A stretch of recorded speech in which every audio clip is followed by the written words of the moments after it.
যাই হোক, আজকের দিনটা খুব মহত্বপূর্ণ দিন, যেদিন কীর্তন হচ্ছে। আজকে 22শে জানুয়ারি স্বয়ং রাম আবার ফিরে এলেন নিজের বাড়িতে। মন্দির হবার আগে সেই রাম যেখানে ছিলেন জায়গাটা একটা ত্রিপল দিয়ে ঘেরা ছিল, চারিদিকে পুলিশ প্রশাসন ছিল, ঠিক কথা, ত্রিপল দিয়ে ঘেরা ছিল। কিন্তু আস্তে আস্তে সেই দিন থেকে আজ পর্যন্ত অক্লান্ত পরিশ্রমের পর ভক্তের প্রচেষ্টায়, ভগবানের ইচ্ছায় তিনি আবার নিজ গৃহে ফিরে এলেন। ভক্তরা যারা বসে আছেন মায়ের একটু আগে আসুন, আগে বসুন, কারণ পেছনে বহুজন আছে, বসতে পারছেন। একটু এগিয়ে আসুন না, একটু এগিয়ে আসুন, অনেক জায়গা আছে, সামনে একটু এগিয়ে আসুন। হরে কৃষ্ণ, একটু এগিয়ে আসুন। এনারা যেমন এগিয়ে বসছেন, আপনারা এগিয়ে বসুন, অসুবিধা কি আছে? এটা এগিয়ে গিয়ে বসুন, একটু এগিয়ে বসুন, একটু এগিয়ে বসুন, একবারে সামনে চলে আসুন। হরে কৃষ্ণ, অনেক জায়গা হবে, যারা দাঁড়িয়ে আছেন কষ্ট করে। হরে কৃষ্ণ, বেশ। আজকে সেই 22শে জানুয়ারি কীর্তন চলাকালীন প্রত্যেকের কাছে নির্দেশ রইল, ভগবানের কাছে আপনি মন্দিরে গেলেন, কটা আপেল দেবেন, কটা কলা দেবেন, ভগবান তা দেখে না। ভগবান দেখে তুমি আপেল আর কলা ভগবানের মন্দিরে দিলে কেমন ভাব নিয়ে দিলে। ভাবগ্রাহী জনার্দন, তুমি কতখানি ভক্তি দিয়ে ভগবানের কাছে গেলে ভগবান কিন্তু সেইটুকুই দেখবে। আজকে যে কীর্তন শুনতে এসছেন না, সংসারের সমস্ত কাজ ফেলে আজকে ভগবান জানতে পারবেন তিনি অন্তর্যামী, আপনি অন্তরে কি কথা ভাবছেন। এই প্রদীপ পালও জানতে পারবে না, কেউ জানতে পারে না, আপনার অন্তরে কথা ভগবান জানবে। ভগবান বলছেন মান মানা মত ভক্ত, তোমার কাছে দেবার মতো কিছু নেই, তুমি তোমার মনটা আমাকে দাও। তাই হরিবাসরে যারা বসে আছেন তাদের কাছে নিবেদন রইল, কীর্তনের প্রতি মনটা দিন, জীবন সফল হবে, জীবন সুন্দর হবে, কিছু শিখে যাবেন।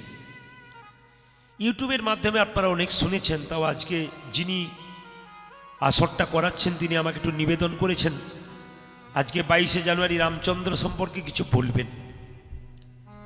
বলে যাই, আজকে প্রতিষ্ঠা হয়ে গেল দুপুর 12টায়। নিরামিষ খেয়েছিলেন তো সবাই? হাত তুলবেন, হাত তুলুন কারা কারা খান নাই। আচ্ছা, ও যারা হাত তুলেছেন তারা খান নাই? আচ্ছা আচ্ছা, বেশ। না না, অনেকে জানে না নাকি? বেশ, জানা দরকার আছে। স্বয়ং রাম আজ বাড়িতে এসছে, সবাইকে নিরামিষ খাওয়া দরকার। বাড়িতে একটা করে ঘিয়ের প্রদীপ প্রজ্বলন করা উচিত প্রত্যেকের বাড়িতে। কজন করেছিলেন কিনা জানি না, আগামী দিনে যারা আজকে না করতে পেরেছেন ভগবানের নামে আগামীকাল করে দেবেন।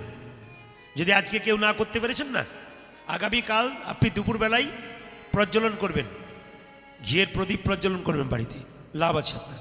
কালকে তো মঙ্গলবার দিন, শনি আর মঙ্গল দুদিন ঘিয়ের প্রদীপ প্রজ্বলন করলে গৃহস্থের মঙ্গল হয় শাস্ত্র বলে।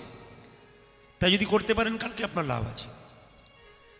তো যিনি রাম মন্দির মানে রামের মূর্তিটা তৈরি করেছেন তার নাম হচ্ছে অরুণ যোগীরাজ। তার বাড়ি হচ্ছে কর্ণাটকের মহীশূর।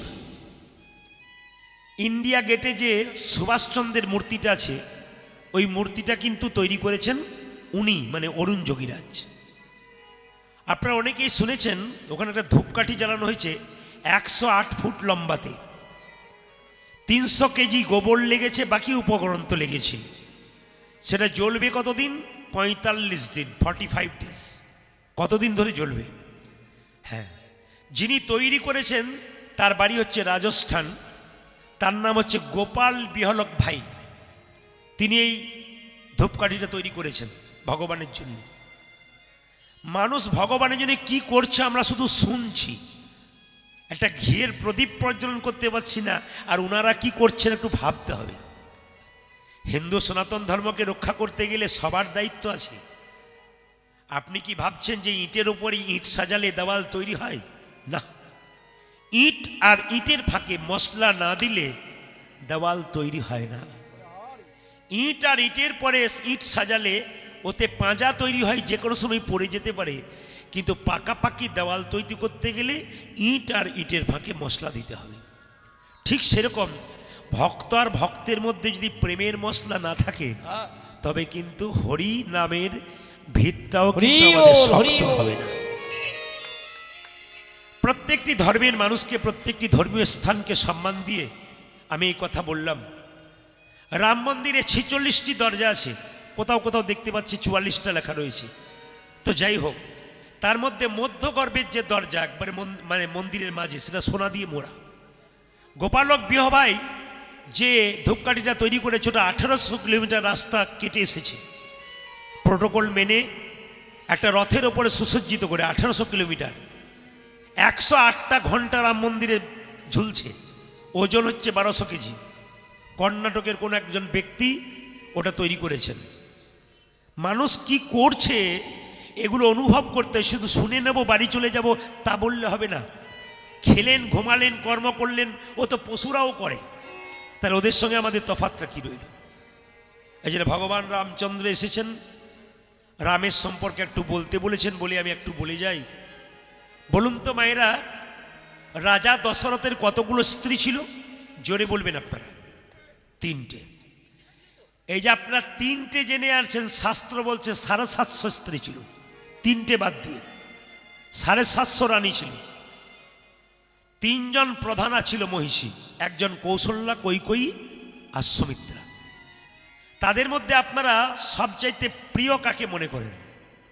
কৌশল্যাকে মনে করেন রামচন্দ্র ভগবানের মা? না, সতীত্বের পরীক্ষা যদি হয়, পতি সেবার জন্য যদি হয়, তাহলে প্রথম জায়গায় কিন্তু কৈকেয়ী মাতা আছে। রাজা দশরথ যখন শম্বাসুরের সঙ্গে যুদ্ধ করেছিল, তখন দেখবেন তার আঙ্গুলের মধ্যে একটা পচন শুরু হয়েছিল। তো কবিরাজ বলল, জিভ দিয়ে চেটে চেটে যে পরিষ্কার করতে পারবে লালা দিয়ে, তবে তার আঙ্গুলটা ভালো হয়ে যাবে। কৌশল্যার কাছে গিয়েছিল, সব কিছু করতে পারি, ওইটা বাদ দিয়ে। সুমিত্রার কাছে গিয়েছিল, একই উত্তর, সব কিছু করতে পারি, ওটা বাদ দিয়ে। কিন্তু যাকে একটু দূরে রেখেছিল কৈকেয়ী, সে কিন্তু এসে বলল, স্বামী তুমি যদি আমার পরম ধন হও, তবে আমি পারবো তোমার এই আঙুলটাকে পরিষ্কার করে জিভ দিয়ে চেটে চেটে। কৈকেয়ী করেছিল। তা আপনারা তো সবাই জানেন, এ তো জানা ঘটনা, বলে যাই। কৈকেয়ীকে বলেছিল, তুমি যখন আমার এত করলে, তুমি 2টো বর চেয়ে নাও। কৈকেয়ী বলছে, স্বামী তোমার জন্য করবো তো আবার চাওয়ার কি রয়েছে, তুমি তো আমার সব। না না, তবু চেয়ে নাও। বলে, সময় মতো চেয়ে নেবো, যদি প্রয়োজন হয়। রাম কিছু মনে করবেন না, রাজা দশরথ একদিন দেখলেন সিংহাসনে বসে তার রাজমুকুটটা হেলে গেছে, এখানকার চুলগুলো পেকে গেছে। তারপর রাজমুকুট হেলছে মানে ও বুঝতে পারছে, উনি বুঝতে পারছেন যে এবার আমাকে রাজ সিংহাসন ত্যাগ করতে হবে।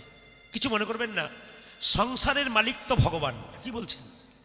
কিন্তু আধার কার্ডে একজন মালিক থাকে, কিন্তু যেটা বলুন, সংসারে যে একটা পরিবারের যে একটা কার্ড থাকে, তাতে একজন প্রধান থাকে, মালিক। সেখানে আপনি থাকতে পারেন, আমি থাকতে পারি। আচ্ছা, আপনি সংসারের মালিক সেজে বসে আছেন, ছেলে মেয়ে সংসার দেখছেন।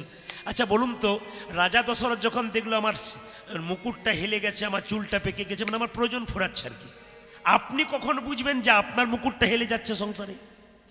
এর তত্ত্ব কিন্তু আছে, একবার পরিষ্কার পরিচ্ছন্ন বুঝিয়ে দিই আপনাদের। আপনি কখন বুঝবেন যে আপনার রাজমুকুটটা হেলে গেল? কখন? যখন দেখবেন 3 ঘন্টা রৌদ্রে পরিশ্রম করে দুপুর 12টার সময় গ্রীষ্মকালে বাড়ি ঢুকলেন, বৌমাকে 1 গ্লাস জল চাইলেন, 1 ঘন্টা পর যখন জল এলো, তখন বুঝবেন আপনারও রাজমুকুটটা কিন্তু হেলে গেছে। সংসার আপনাকে চাইছে না। এ সংসার শুধু নিতে চাই, দিতে চাই না। যতক্ষণ দেবেন, সংসার আপনাকে ভালোবাসবে। দেওয়া বন্ধ করুন, ব্যাস। দেহের মধ্যে যতক্ষণ প্রাণ, ততক্ষণ ভালোবাসাবাসি, প্রাণ চলে গেল, ব্যাস। কুরুক্ষেত্রের যুদ্ধে কৃষ্ণ রথের ওপরে যতক্ষণ ছিলেন, রথ সুন্দর ছিল, রথ থেকে কৃষ্ণ নেমে গেল, রথ দাউ দাউ করে জ্বলে গেল। সংসার কুরুক্ষেত্রের মাটিতে এই যে আমাদের দেহরূপী রথ থেকে যখন আত্মারূপী কৃষ্ণ নেমে যাবে, চিতাতে আমাদের দেহটাকে জল করে জ্বালিয়ে দেওয়া হবে। একবারে প্রমাণ, পরিষ্কার প্রমাণ, জেনে যাবেন। কীর্তন শুনবেন, শুধু জানবেন, বুঝবেন, শিখবেন, বাড়ি যাবেন, চৈতন্য জাগাবেন। আমি কি করলাম মানুষ কুলে জন্ম নিয়ে? কথা যদি বলতে হয় তাহলে তো কথাতেই লীলা শেষ হয়ে যাবে, তবু আমি ছোট ছোট করে বলি। তো বললো যে তাহলে এক কাজ করি, রামকে রাজা করব, রাজ্যাভিষেক হবে রামের। যেদিন রাজ্যাভিষেক হবে তার আগের দিনে কিন্তু বেশ কয়েকদিন থেকে একটা মেয়ে তার কানের মধ্যে বিষ ঢালছিল। বলুন তো মায়েরা, ওই মেয়েটা কে হতে পারে? মায়েরা বলুন, ওই মেয়েটা কে হতে পারে? বলে জানি, সবই বলবো না, ঘরে যাবেন তখন বলে দেবো, তার আগে বলবো না। সেই মেয়েটির না, এমনভাবে বলছেন যেন আপনাদের পাড়ার লোক বোধহয় মন্থরা। না না, জেনে নিন, কুজি মন্থরা কানের মধ্যে, কই রাম রাজা হবে তো তোরা তো আনন্দের কিসের? কি জন্যে মালা গাচ্ছিস? বলে রামকে বরাবর। চুকাট, রাম রাজা হবে তোর কি গেল? কৌশল্যা রাজমাতা হবে, তুই তো ভিখারি নবি। কি করব? এক কাজ কর, রাজা দশরথের সেবা করেছিলি না, দুটো বর পাওনা ছিল, চেয়ে নে। এক বরে রামচন্দ্রের 14 বছরের বনবাস, এক বরে পুত্র ভরতের সিংহাসন লাভ। ভগবান রামকে মর্যাদা পুরুষোত্তম বলা হয়েছে কেন বলুন তো? রামের কাছ থেকে শিখতে হবে ভাইকে কেমন ভালোবাসতে হয়, বাবা মাকে কেমন ভালোবাসতে হয়, সংসারকে সুন্দর করে রাখতে হয় কেমন করে, একমাত্র রাম শিখিয়ে দিয়েছে। রামের চরিত্র যদি ঘাঁটেন তাহলে দেখতে পাবেন এর মধ্যে কত শিক্ষণীয় বিষয় আছে। কিন্তু সবচাইতে দুঃখের ব্যাপার, আমাদের এখনকার সময় আমরা যে পরিস্থিতিতে পৌঁছাচ্ছি, তাতে ভগবানের নামের সম্পর্কে কু মন্তব্য হচ্ছে, শাস্ত্র সম্পর্কে মন্তব্য হচ্ছে, শাস্ত্রের নিন্দা হচ্ছে, মালার নিন্দা হচ্ছে, বৈষ্ণবের নিন্দা হচ্ছে, তিলকের নিন্দা হচ্ছে। আমরা যাব কোথায়? অথচ আমরা সেগুলো বসে বসে হাঁ করে শুনছি। আমার বাবার নামে বদনাম করছে, অথচ আমরা হাঁ করে শুনছি। আমরা কেমন সন্তান? আমাদের লজ্জা লাগা দরকার নেই? আজকে মাথা নড়িয়ে এমনি এমনি করলে হবে না। নিন্দা হচ্ছে আসরের মধ্যে, আমি আমার বাবার গুণগান গাইতে ডেকে আনলাম, যে আমার বাবার বদনাম করছে, আর আমি হাততালি দিচ্ছি, ঠিক বলছে বলছি। আমরা কেমন সন্তান? লজ্জা লাগা উচিত আমাদের। আমরা কোন জায়গায় পৌঁছাচ্ছি? ধর্মটা ঠিক জায়গায় থাকবে তো? পরবর্তী ছেলেমেয়েরা আমাদের কাছে নানা রকম প্রশ্ন করবে না তো? আমরা ছেলে মেয়েগুলোকে কি সম্পদ দিয়ে যাব? কি ভাবছেন 10 লাখ টাকা ছেলের জন্য রেখে গেলাম, ছেলে মানুষ হবে না? কি শিখবে ছেলে? শুনে নিন, কুজি মন্থরা যেই না বলেছে, কই বলল ঠিক আছে, কাল সকালে আমি চেয়ে নেব। মায়েরা, যদি কোনো কথা বলার পর, কাউকে খারাপ কথা বলার পর বা খারাপ চিন্তা হওয়ার পর যদি ভেতরে কারো বিবেক জন্মায়, তিনি মানুষ হয়ে যান। আমি যদি আপনাকে দুটো খারাপ কথা বলি, তারপর যদি বাড়িতে গিয়ে বললাম ওনাকে বললাম কেন, বলা তো আমার ঠিক হয়নি, এই বিবেক বোধ যার মধ্যে আছে, তিনি মানুষ হয়ে গেছেন। আর যদি মনে করে বলেছি ভালো করেছে, আরো বলবো, ওকে আরো বলবো, বুঝে নেবেন আপনি মানুষ হচ্ছেন না, আপনি অমানুষ হয়ে যাচ্ছেন। কই কিন্তু সেরকম মা নয়, বারবার বিষ ঢেলেছে। কে? মন্থরা। কিছু মনে করবেন না, আমাদের সংসারও কিন্তু মন্থর আছে। আপনি সংসারটা ভালো চালাচ্ছেন, সবাইকে গুছিয়ে রাখছেন, স্বামী পুত্র কন্যা দেবর সবাইকে একসঙ্গে রেখেছেন, তখন দেখবেন আপনার কানে একজন বিষ ঢালতে এসছে। তোর অত খাটবার কি দরকার আছে? সংসারের জন্য মরবি, ওরা বসে বসে খাচ্ছে। তার মানে আপনার কানে বিষ ঢালছে। পণ্ডিত বললেন, সংসারে কেউ যদি বিষ খায় তাহলে হসপিটালে গিয়ে বাঁচার চান্স আছে, কিন্তু কানে যদি কেউ বিষ নেয় তবে তার গোটা সংসারটা নষ্ট হবার চান্স আছে। এই যে সংসারের মধ্যে বিষ নেবেন না মা, অমৃত নিন, যেন আপনার সংসার সুন্দর হয়। কথাগুলো খুব ইম্পর্টেন্ট কথা, জানা কথা, কিন্তু ওই জানার মধ্যে মাঝে মাঝে যে ফাঁকে কথাগুলো বলবো ওগুলো নিয়ে নেবেন আপনারা। যেমন আমি বললাম, বিষ নেবেন না, অমৃত নেবেন, জীবন সুন্দর হবে, সুখের হবে, আনন্দের হবে। আপনি বুঝতে পারবেন না আমার জীবন কেমন হয়ে গেল। জেনে নিন। 2, এদিকে যখন রামচন্দ্র অন্তর্যামী জানতে পারলো যে কই মা আমার 14 বছরে বনবাস চাইবে, রাত্রি 12টা পর্যন্ত কই ঘুমায় নাই। আমি সকালবেলায় কি করে রামের বনবাস চাইব? রামকে জন্ম দিতে পারি নাই, কিন্তু আমি মা মা বলে তো আমাকে ডাকে, আমি তো মা হতে পেরেছি। ভগবান সব সইতে পারে, চোখের জল সইতে পারে। অন্তর্যামী ভগবান রামচন্দ্র দরজায় ধাক্কা দিলেন রাত্রি 12টায়। কে? মা। কে তুই? দরজা খোলো, আমি রাম। তুই এলি কেন বাবা? তুমি কাল সকালে বলতে পারবে না বলে বারবার তোমার বিবেকটা ধাক্কা দিচ্ছিল, তাই তোমাকে জাগিয়ে দিতে এলাম। তুমি যদি আমার 14 বছরের বনবাস না চাও, বনে কত ভক্ত আমার জন্য অপেক্ষা করছে, আমার চরণ পাবার জন্য কত সাধুগুরু বৈষ্ণব হেট মন্দে ঊর্ধ্বপদে আমার চরণ পাবার জন্য অপেক্ষা করছে। আমি যদি না যাই তবে যে তাদের কৃপা হবে না। কই কই মা, তুমি সকালবেলায় আমার 14 বছরের বনবাস পুত্র ভরতের সিংহাসন লাভ চেয়ে নিও। তবে কথা দিলাম মা, 14 বছর পর যখন বনবাস থেকে ফিরে আসবো, তোমরা 3 জন মা আমাকে আনতে যাবে। প্রথম প্রণাম করব তোমার চরণে, কারণ তোমার জন্য সাধুগুরু বৈষ্ণব হয়ে গেছে। তাকিয়ে দেখুন কত ইম্পর্টেন্ট কথা। সকালবেলায় কিন্তু বনবাস চাইল, পুত্র ভরতের সিংহাসন লাভ চাইল, কিন্তু তখন ভরত ছিল মামার বাড়িতে, ফেরে নাই। রামচন্দ্র 14 বছরে বনবাসে গেল, তাকাবেন আমার দিকে, বনবাসে গেল, সীতা গেল, লক্ষণ গেল। এখানে একটা শিক্ষণীয় বিষয় আছে। ভরত যখন এসে দেখলো রামচন্দ্র 14 বছরের জন্য বনবাস চেয়েছে আমার মা, সেই দিন থেকে তার মাকে বলল, তোমাকে মা বলবো না, তোমাকে রাক্ষসী বলবো। শাস্ত্র বলল, মা যদি মায়ের মতো না হয় সেই মাকে রাক্ষসী বলা হয়।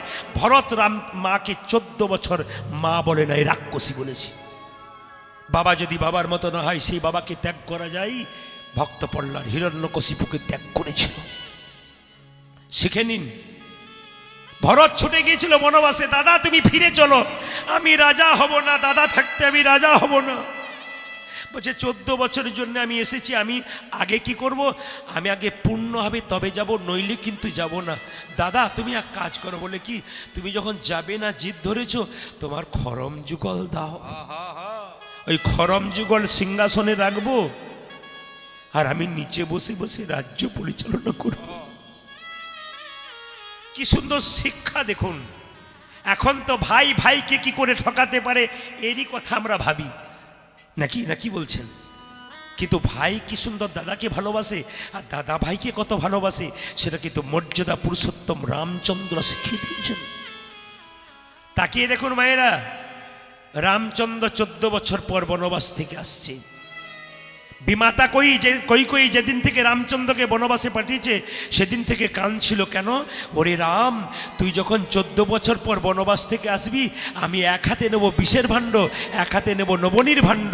যদি তুই মা বলে ডাকিস, নবনীর ভাণ্ড তোর মুখে তুলে দেবো, আর মা বলে না ডাকলে বিষের ভাণ্ড আমার মুখে তুলে দিয়ে তোর চরণতলে প্রাণ বিসর্জন করব। রামচন্দ্র 14 বছর পর বনবাস থেকে আসছে, আর কই কেঁদে কেঁদে গাইছে। সবাই ভক্তগণ গাইছে, রামচন্দ্র 14 বছর পর বনবাস থেকে আসছে। জয় জয় রঘুপতি রাঘব রাঘব রাজা রাম, পতিত পাবন সীতারাম। মূলধ্বনি জয় জয় রঘুপতি রাঘব রাজা রাম, পতিত পাবন সীতারাম।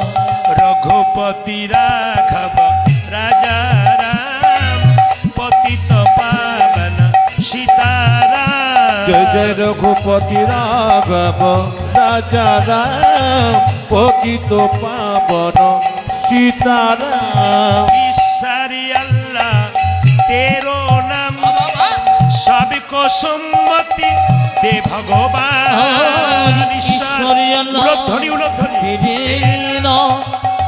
সবই কুসুমতি দে ভগবান। ঈশ্বরী আল্লাহ তেরো নাম, সবকো সম্মতি দে ভগবান।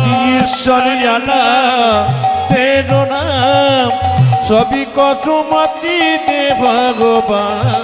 রঘুপতি রাঘব রাজা রাম, পতিত পাবন সীতারাম।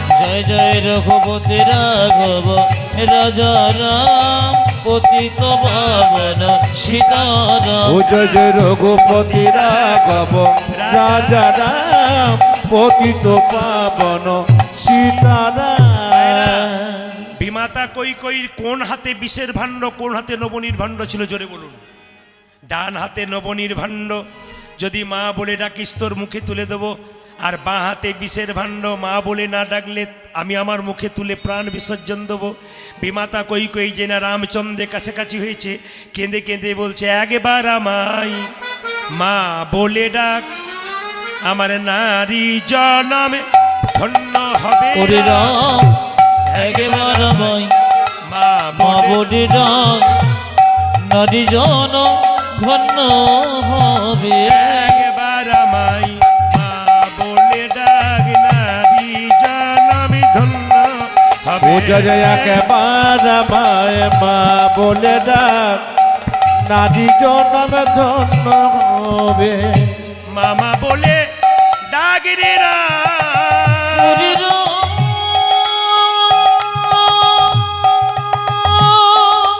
আরে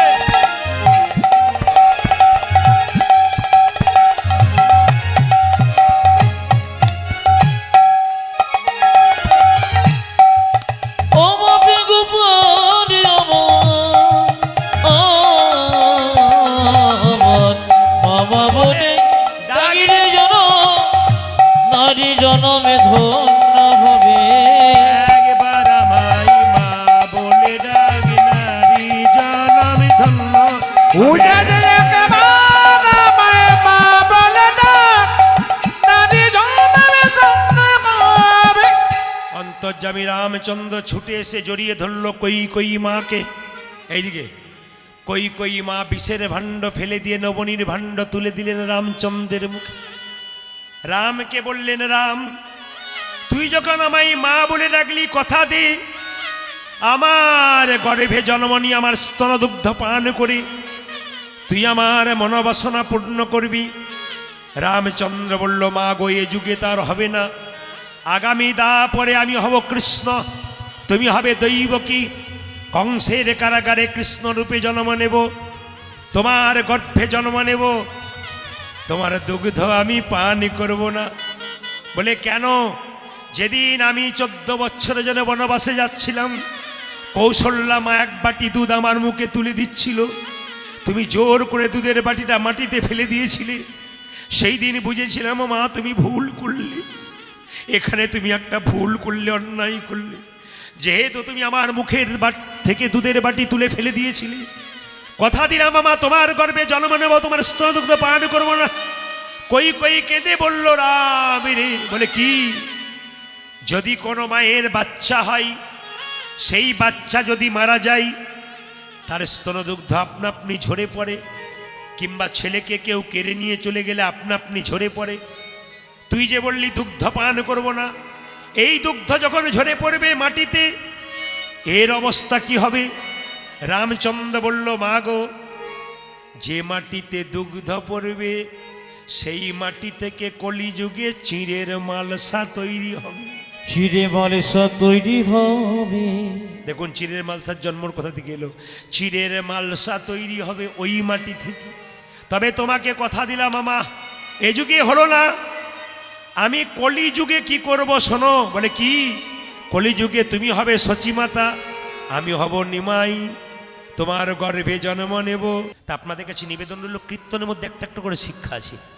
দুরিকা দেবী কৃষ্ণমণ্ডল কৃষ্ণ ভজন করে, কিন্তু একদিন কৃষ্ণমণ্ডল কৃষ্ণকে কোলে নিয়ে মায়েরা এক জায়গা থেকে এক জায়গায় নামাতে যাবে, আর কৃষ্ণের পাটা ভেঙে গেল। বলুন আপনারা এখানে যারা বসে আছেন, ভগবানের মূর্তি যদি ভেঙে যায় বা ফেটে যায়, তবে সেই মূর্তি কি ব্যবহার করা যায়? জোরে বলুন হ্যাঁ না না। আপনারা বলছেন যাই, কিন্তু বিভিন্ন জায়গায় দেখতে পাচ্ছি আমরা পড়াশুনো করে, যে মূর্তি যদি ফেটে যায় বা ভেঙে যায়, সেই মূর্তিকে চেঞ্জ করে নতুন মূর্তি আনতে হয়। বলে দিই, আমি আপনার সমাধানটা করে দেব। কিন্তু রামকৃষ্ণ পরমহংসদেব বলে দিলেন, যত মত তত পথ। আপনাদের সামনে দক্ষিণেশ্বর আছেন, এদিকে তাকাবেন। অনেকে দেখবেন ভাঙা মূর্তি পুজো করে না, মূর্তি ভেঙে গেলে ফেটে গেলে পুজো করে না। তো সামনেই কিন্তু আপনাদের দক্ষিণেশ্বরে মন্দির আছে, মা কালীর মন্দির। দেখবেন তার মন্দিরের পাশেই দেখবেন রাধাকৃষ্ণের মূর্তি আছে, ওখানে পুজো হয়, তারপর কালী পুজো হয়। তো ওইখানে একদিন রানী রাসমণি রাধাকৃষ্ণকে তুলতে গিয়ে কৃষ্ণের পাটা ভেঙে গিয়েছিল। সঙ্গে সঙ্গে রানী রাসমণি বলল, ভাঙা মূর্তি তো রাখা যাবে না, এই মূর্তিটাকে জলে ফেলে দিই।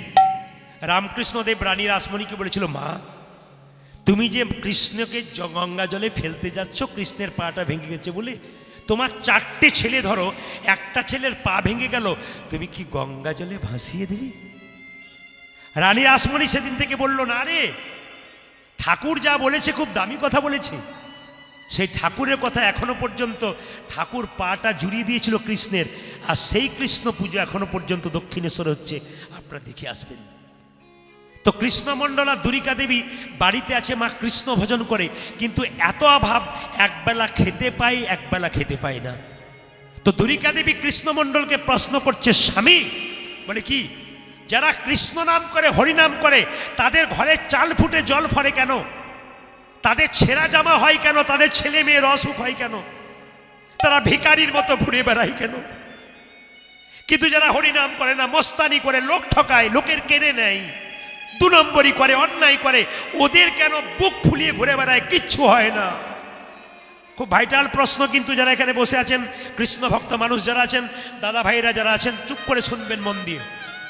যারা হরিনাম করে, কৃষ্ণ নাম করে, ভিখারি হয়ে যায়, কাঙাল হয়ে যায়, বাড়ির চাল ফুটে জল পড়ে, ছেঁড়া জামা পরে, কিন্তু যারা 2 নম্বরই করছে, অন্যায় করছে, লোক ঠকাচ্ছে, তারা বুক ফুলিয়ে ঘুরে বেড়াচ্ছে কেন? এ সদুত্তর শুনুন। মানুষ জন্মাবার পরে ভগবান তাকে 2টো কলসি দিয়েছে, একটা পাপের কলসি, একটি পুণ্যের কলসি। যারা লোক ঠকাচ্ছে, মারছে, অন্যায় করছে, 2 নম্বরই করছে, জেনে নেবেন এদের এখনো পাপের কলসিটা পূর্ণ হয় নাই। দুর্যোধনের মতো রাজ্য ছেড়ে একদিন পথের ভিখারি হতে হবে, নিজের চোখে দেখবেন। অনেক প্রমাণ পৃথিবীতে দেখতে পাচ্ছেন, গাড়ি বাড়ি টাকা পয়সা সব হলো, শেষে পথের ভিখারি হয়ে বসে রইল। প্রমাণ আপনারা পাচ্ছেন, আমাকে আর ভেঙে বলার কিছু দরকার হবে না আপনাদের কাছে। অন্যায়ের জিনিস থাকে না, তবু আমরা অন্যায় করি। আমার দিকে তাকাবেন। কিন্তু যারা কষ্ট পাচ্ছে, হরিনাম করে, কষ্ট পায়, চাল ফুটে জল পড়ে, তাদের এত কষ্ট কেন? কষ্ট নয়, আনন্দ। যে পড়াশুনো করে তাকেই তো পরীক্ষা দিতে হয় বাবা। যে পড়াশুনো করে না তাকে পরীক্ষা দিতে হয় না। যে ভগবানের নাম করে তাকেই তো পরীক্ষা দিতে হয়। তবে আপনার পুণ্যের কলসিটা এখনো পূর্ণ হয় নাই। যেদিন পূর্ণ হবে সেদিন পরমানন্দ ভগবান শ্রীকৃষ্ণের চরণ লাভ করতে পারে। কৃষ্ণমণ্ডলকে দুরিকা দেবী বলছে, স্বামী, তোমার বন্ধু নাকি কৃষ্ণ দ্বারকার রাজা, তার কাছে একবার যাও, অভাবের কথা বলো। কৃষ্ণমণ্ডল সঙ্গে সঙ্গে বলে উঠলো, শোনো দুরিকা, তোমার সঙ্গে সব জায়গায় মিল আছে, ওই জায়গায় মিল হয় না। বলে কেন? ভগবানের কাছে চাইতে নেই গো। যে চাই সে অল্প পাই, আর যে চাই না এত পাই, ভাবতে পারে না। কৃষ্ণর কাছে সুদামা গিয়েছিল, কদিন ছিল জানেন? 10 দিন ছিল। তো কৃষ্ণ বারবার চেষ্টা করেছিল সুদামার কাছে বার করবার, সুদামা তুই কেমন আছিস, ভালো আছিস তো, তোর স্ত্রী ভালো আছে তো, বাড়িঘর ঠিক আছে তো? সুদামা বারবার বলেছে যে, আরে বাবা, আমি যা ছিলাম তোকে পেয়ে তো আমি আরো ভালো আছি, দারুণ আনন্দে আছি। একবারও সুদামা বলছে না আমার স্ত্রী ভিখারিনী হয়েছে, আমার ঘরে জল পড়ে, আমার বড় অভাব, একবেলা খেতে একবারও বলছে না। আর আমরা মন্দিরে গিয়ে ভগবানের কাছে এত পাচ্ছি, তাও বলছি আরো দাও, আরো দাও, আরো দাও। সুদামার কাছ থেকে শিখে নিন কি শিক্ষা দিচ্ছে। একবারও গোবিন্দকে বলল না আমার এত অভাব, আমার স্ত্রী ভিখারির মতো ঘুরে বেড়াই। ভগবান মনে মনে ভাবলো, সুদামারি, এ জগতে যে আমার কাছে চাই সে অল্প পাই, আর যে পাই চাই না এত পাই, সে ভাবতে পারে না। তবে সুদামা, তুই যখন আমার কাছে কিছু চাইলি না, তবে তুই যখন বাড়ি ফিরে যাবি দেখতে পাবি তোর যে কুঁড়ে ঘরটা আছে ওটা রাজবাড়ি হয়ে গেছে ভাই। আর তোর স্ত্রী যে ভিখারিনী ছিল, বাড়িতে গিয়ে দেখবি রাজরানী হয়ে বসে আছে। ভগবানের কাছে চাইতে নেই গো। শুধু 2 ফোঁটা চোখের জল দিতে। সংসারের জন্য কেঁদো না মা, কাঁদবে যদি ভগবানের জন্য কাঁদো। ছেলের জন্য কাঁদবে, মেয়ের জন্য কাঁদবে, শেষে ছেলে মেয়ে প্রশ্ন করবে তুমি আমার জন্য করেছো কি? তখন আপনি ভাববেন যার জন্য করি চুরি সে কিনা বলে চোর। সন্ধ্যাবেলায় মন্দিরে বসে কৃষ্ণের কাছে যদি 2 ফোঁটা চোখের জল ফেলেন, ভগবান মনে মনে ভাবে তুমি যে কাঁদছো না, এতে তোমার সুখ হবে, দুঃখ নয়। তোমার চোখের জল চোখের কোণ দিয়ে পড়বে না, মাঝ দিয়ে পড়বে, আমি তোমার হয়ে যাব। ওই জন্য ভগবানের কাছে কাঁদতে হয়। মায়েরা, এখন ঘরে ঘরে রবীন্দ্রনাথ নাই কেন, বিবেকানন্দ নাই কেন, রামকৃষ্ণ নাই কেন? অনুকূল ঠাকুরের শিষ্য অনেকেই আছেন। ঠাকুর প্রেমময় অনুকূল চন্দ্র বলেছেন যে এরোপ্লেন সব জায়গাতে ওড়ে, নামে না সব জায়গায়। নামে কোথায়? যেখানে এয়ারপোর্ট সেখানে। মহাপুরুষের আত্মা চারিদিকে ঘুরে বেড়াচ্ছে, আসতে পারছে না কেন? ভালো গর্ভ পাচ্ছে না। হরে কৃষ্ণ। এর কথা আমার নয়, কার কথা? অনুকূল ঠাকুরের কথা।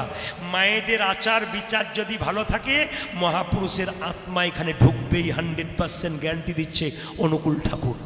আমার দিকে তাকাবেন যে যেখানে বসে আছেন। মায়েরা, মেয়েদের পেটে বাচ্চা থাকলে কিছু আচার করলে মেয়েরা কৃষ্ণ ভক্ত সন্তান পায়। এইদিকে হরে কৃষ্ণ। ঘর চলো, ঘর চলো। আপনি যাকে ডাকছেন, আপনি যখন মারা যাবেন তখন উনি আপনার সঙ্গে যাবেন? একবার গিয়ে জিজ্ঞেস করবেন তো যে আমি চললাম বুনটি, তুইও আমার সঙ্গে চল। একবার জিজ্ঞেস করেন, দেখেন কেমন যায় আপনার সঙ্গে। মানে এত ইচ্ছা করে রাখছে, যখন মরবে তখন যেন বলে যে চল আমিও চললাম, তুইও চল। দেখেন কি হয় অবস্থা।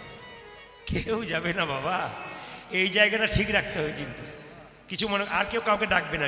উনি মন দিয়ে কীর্তন শুনছেন, ওনাকে তখন চল যাবি না, ঘরে ছেলে কাঁদছে, যাই রাধে। এদিকে মন দিয়ে শুন। মেয়েদের পেটে বাচ্চা থাকলে এদিকে তাকাবেন, মহাপুরুষের ছবি দর্শন করতে হয়। এদিকে এদিকে মহাপুরুষের ছবি দর্শন করতে হয়। কি মনোবিজ্ঞানীরা বলছে, যদি পেটে বাচ্চা থাকাকালীন মহাপুরুষের ছবি দেখা যায়, মহাপুরুষের ভাব ছেলের মধ্যে কিছু জানতে হয়।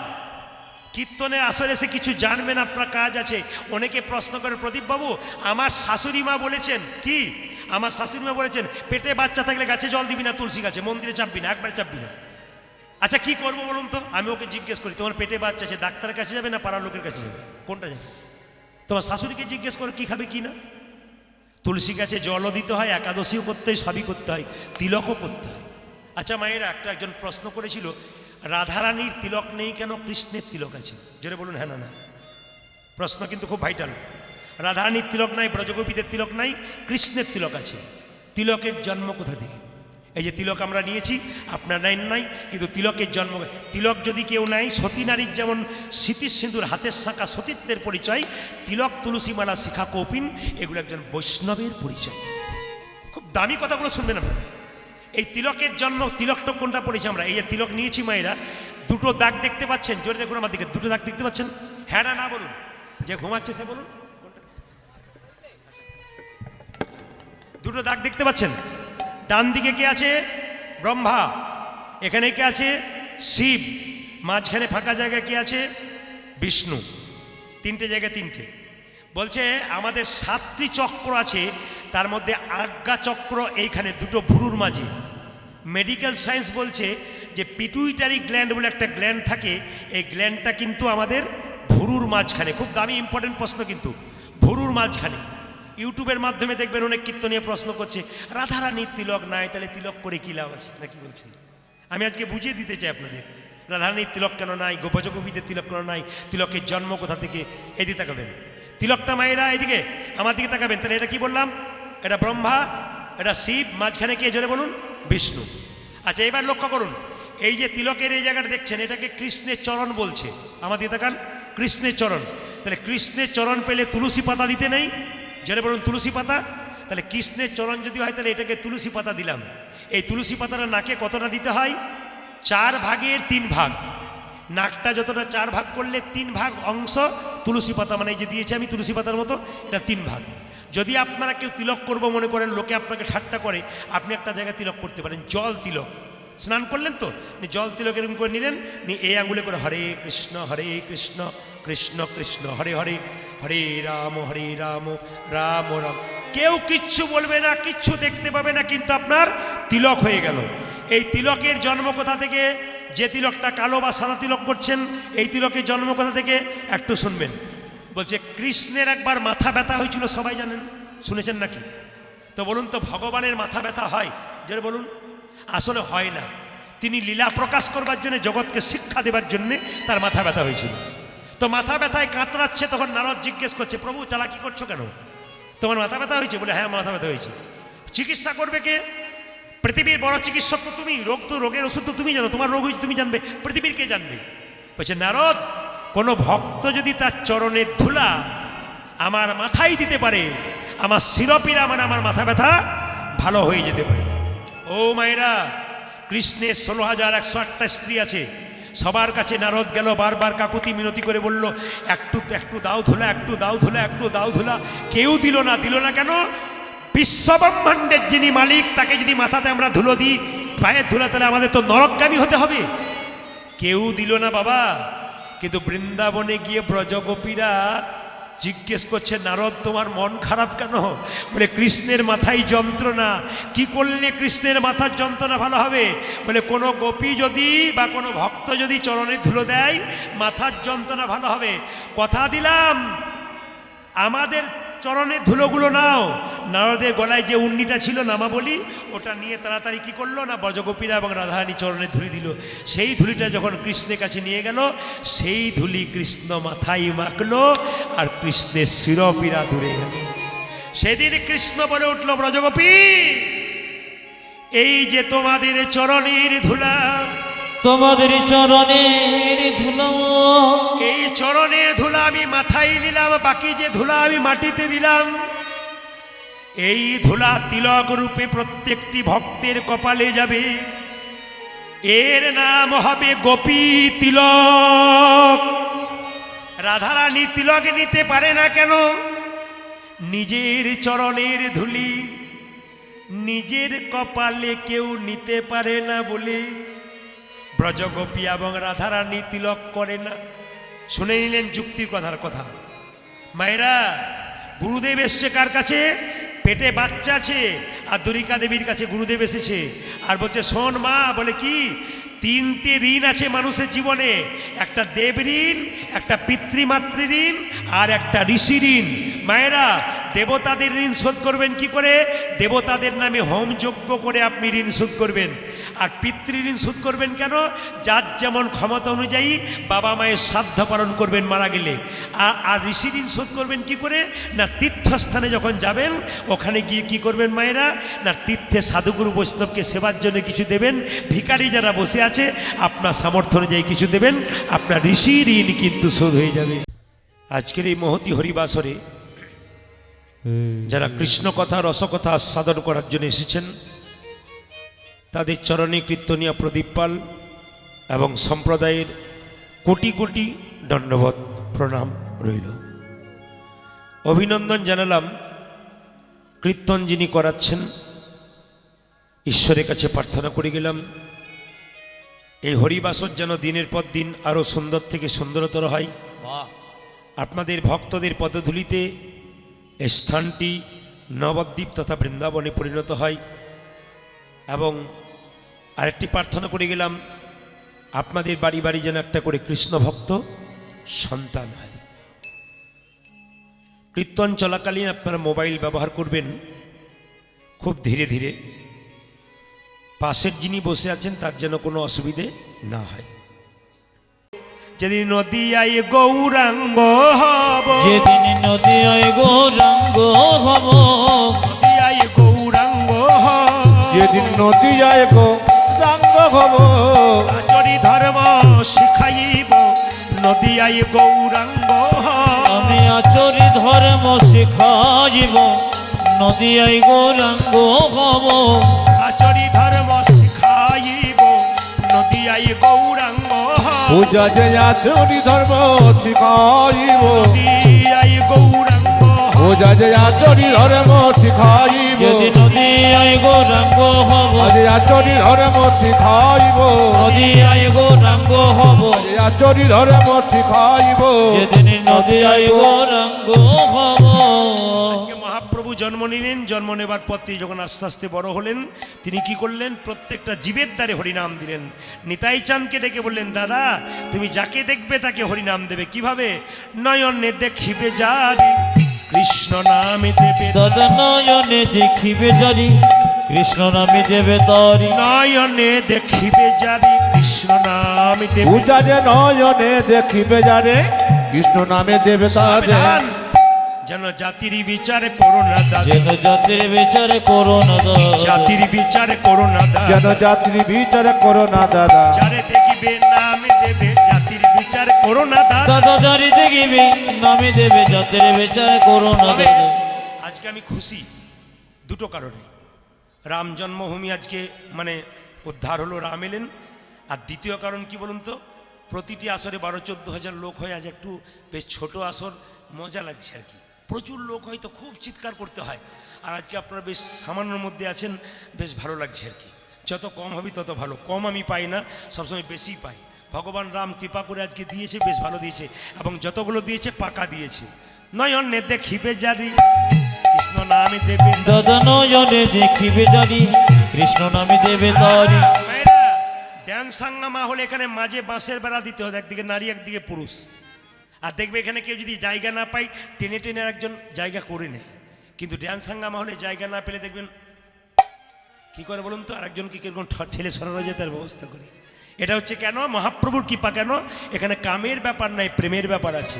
নানা জাতির বিচার করো না দাদা, যেন জাতির বিচার করো না দাদা জাতির বিচার করো না দাদা, নানা যাত্রী বিচার করো না দাদা যারে দেখিবে নামে দেবে জাতির বিচার করো না দাদা, তুমি জারি দেখিবে নামে দেবে জাতির বিচার করো না দাদা যারে দেখিবে নামে দেবে জাতির বিচার করো না তুমি দাদা। যারা দেখিবে নামি দেবে জাতির বিচার করো না বেশ, দাদা বেশ, যাকে চোখে দেখবো তাকে নাম দেবো। যদি না নেই দাদা, প্রথমে ধরিবে হাতি, যদি না চাই উলধ্বনি, দাদা প্রথমে ধরিবে হাতি যদি না চাই নামে নিতে প্রথমে ধরিবে হাতি, যদি না চাই নাম নিতে। দাদা গো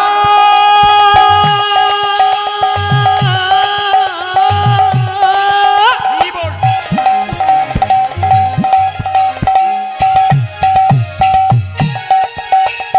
সানি দানি ধাপা ধাপা বাবা মাগা মাগা রে গারে সাসা প্রথমে ধরিবে হাতি যদি না চাই নামে নিতে এই যে, হাতে ধরে বলবে হরি, তুমি হাতে ধরে বলবে হরি হাতে ধরে বলবে ও হরি, তুমি হাতে ধরে বলবে হরি বলাবে হরি, বলবে হরি, হাতে ধরে বলবে হরি, দাদা বলাবে হরি বলবে হরি হাতে ধরে বলবে হরি বলাবে হরি, বলবে হরি, হাতে ধরে বলবে ও হরি। তুমি বলাবে হরি বলবে হরি হাতে ধরে বলবে বেশ, হরি মেনে নিলাম। হাতে ধরার পর যদি কেউ হরিনাম না নেই, শেষ উপায় কি আছে? কি আছে? ও মায়েরা, আপনার বাড়ি, আপনার পাশের বাড়ি কারোর সঙ্গে ঝগড়া হয়েছে, দাদা অনেক কথা কাটাকাটি হয়েছে, আমার বাড়িতে আজকে ভোজ, আপনার খেতে যেতে হবে। না আমি যাব না, আপনার হাতে ধরছি চলুন। না আমি যাব না। শেষে একটা উপায় আছে, ওটা ধরলে কিন্তু যাবে। কি বলুন তো? পাছে তারও লোটাইবে পাই, ওই দাদা গো পাশে তারো আছে আছে তারো লুটা জীবি পাছে তারও, পাছে তারও লোটাইবে ওই পাই। দাদা পাছে তার পাছে তার লোটা জিবে পায় পায়ে ধরে বলবে হরি, বাড়াও বাড়াও মাইকটা বাড়াও। দাদা গো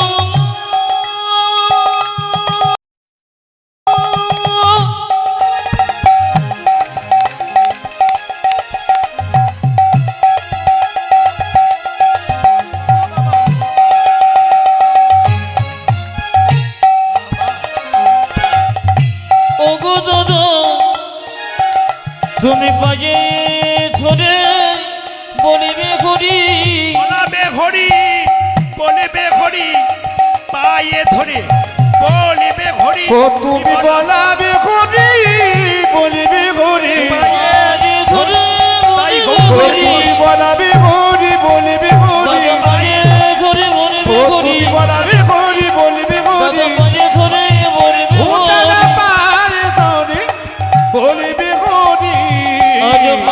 বারো আছে তার লোটাজিবি ভগবান ডাকবেন আপনাকে, কে বলেছে ডাকার মতো ডাকবেন, দেখবেন ভগবান আপনাকে ডাকবে।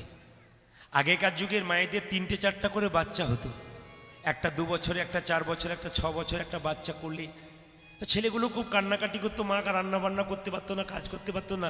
কোনো একটা ছেলেকে একটা খেলনা দিয়ে ভুলিয়ে রাখতো, একটা মিষ্টি দিয়ে কাউকে ভুলিয়ে রাখতো, একটা লাটু দিয়ে ভুলিয়ে রাখতো, কিছু দিয়ে ভুলিয়ে রাখতো। ছেলেগুলো নিজে নিজে সব ভুলে আছে। হঠাৎ যে ছেলেটা ওর মধ্যে মা বলে কেঁদে উঠতো, মা কিন্তু তাকে গিয়েই আগে কোলে নিত। ভগবান আমাদের কি করেছে?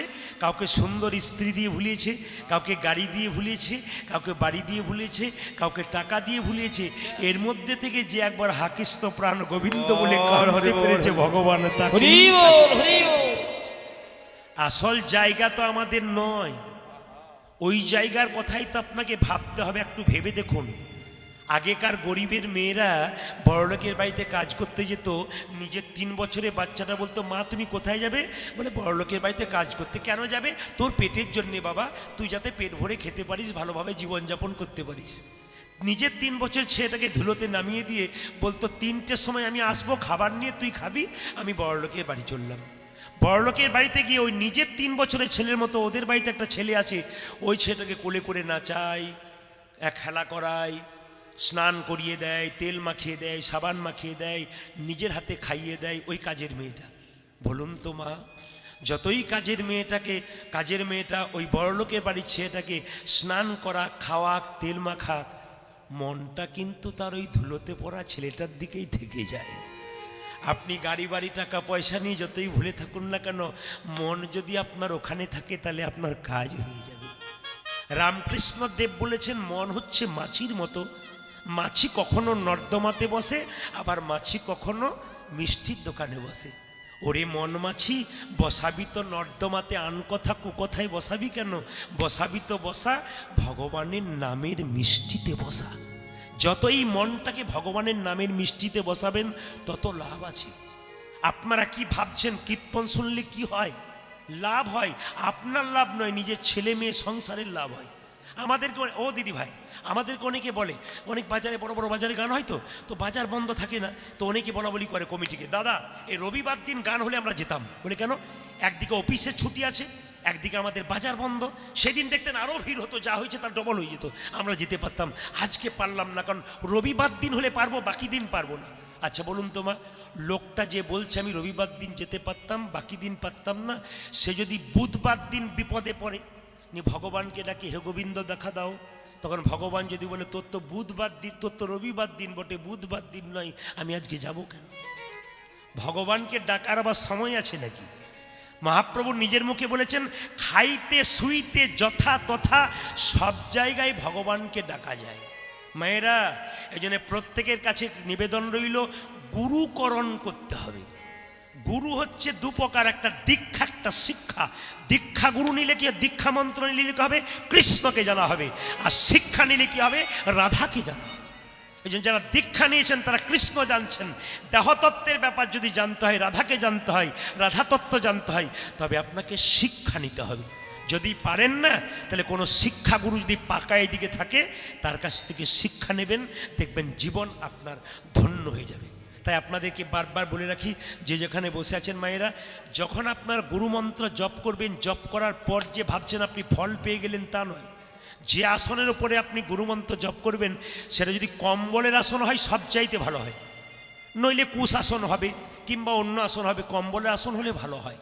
এবার আসনে বসে আপনি গুরুমন্ত্র জপ করলেন, জপ করার পর যখন উঠবেন, তখন প্রত্যেকের কাছে নিবেদন রইল, শাস্ত্র পরিষ্কার করে বলেছে যে ওই আসনটা তুলে একটু জল আসনটার নিচে দিয়ে দেবেন।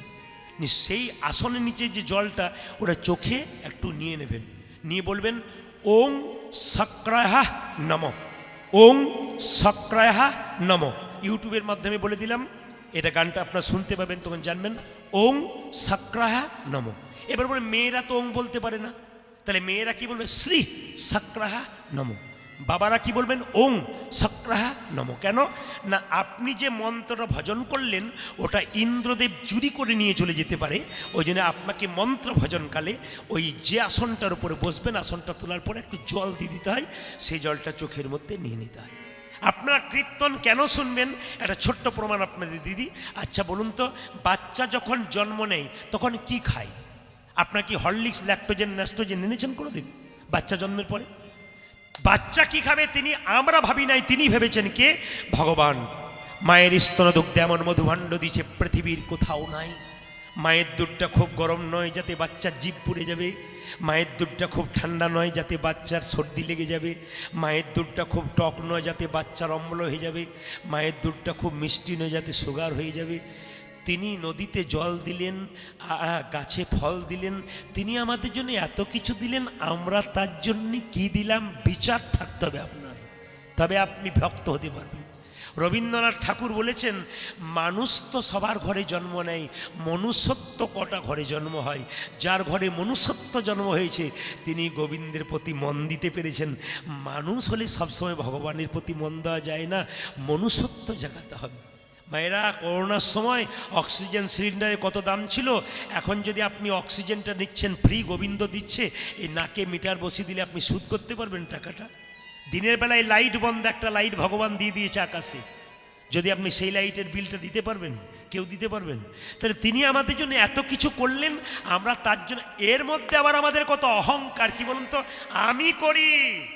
এই যে বাড়িটা দেখছেন এটা আমার, এ ছেলে দেখছেন, মেয়ে দেখছেন, এ তো আমার, এ তো আমি, এ তো অহংকার। আমার প্রশ্ন এখানে বড় বড় পণ্ডিতের কথা, কিসের অহংকার? জন্ম কি তুমি পেয়েছো?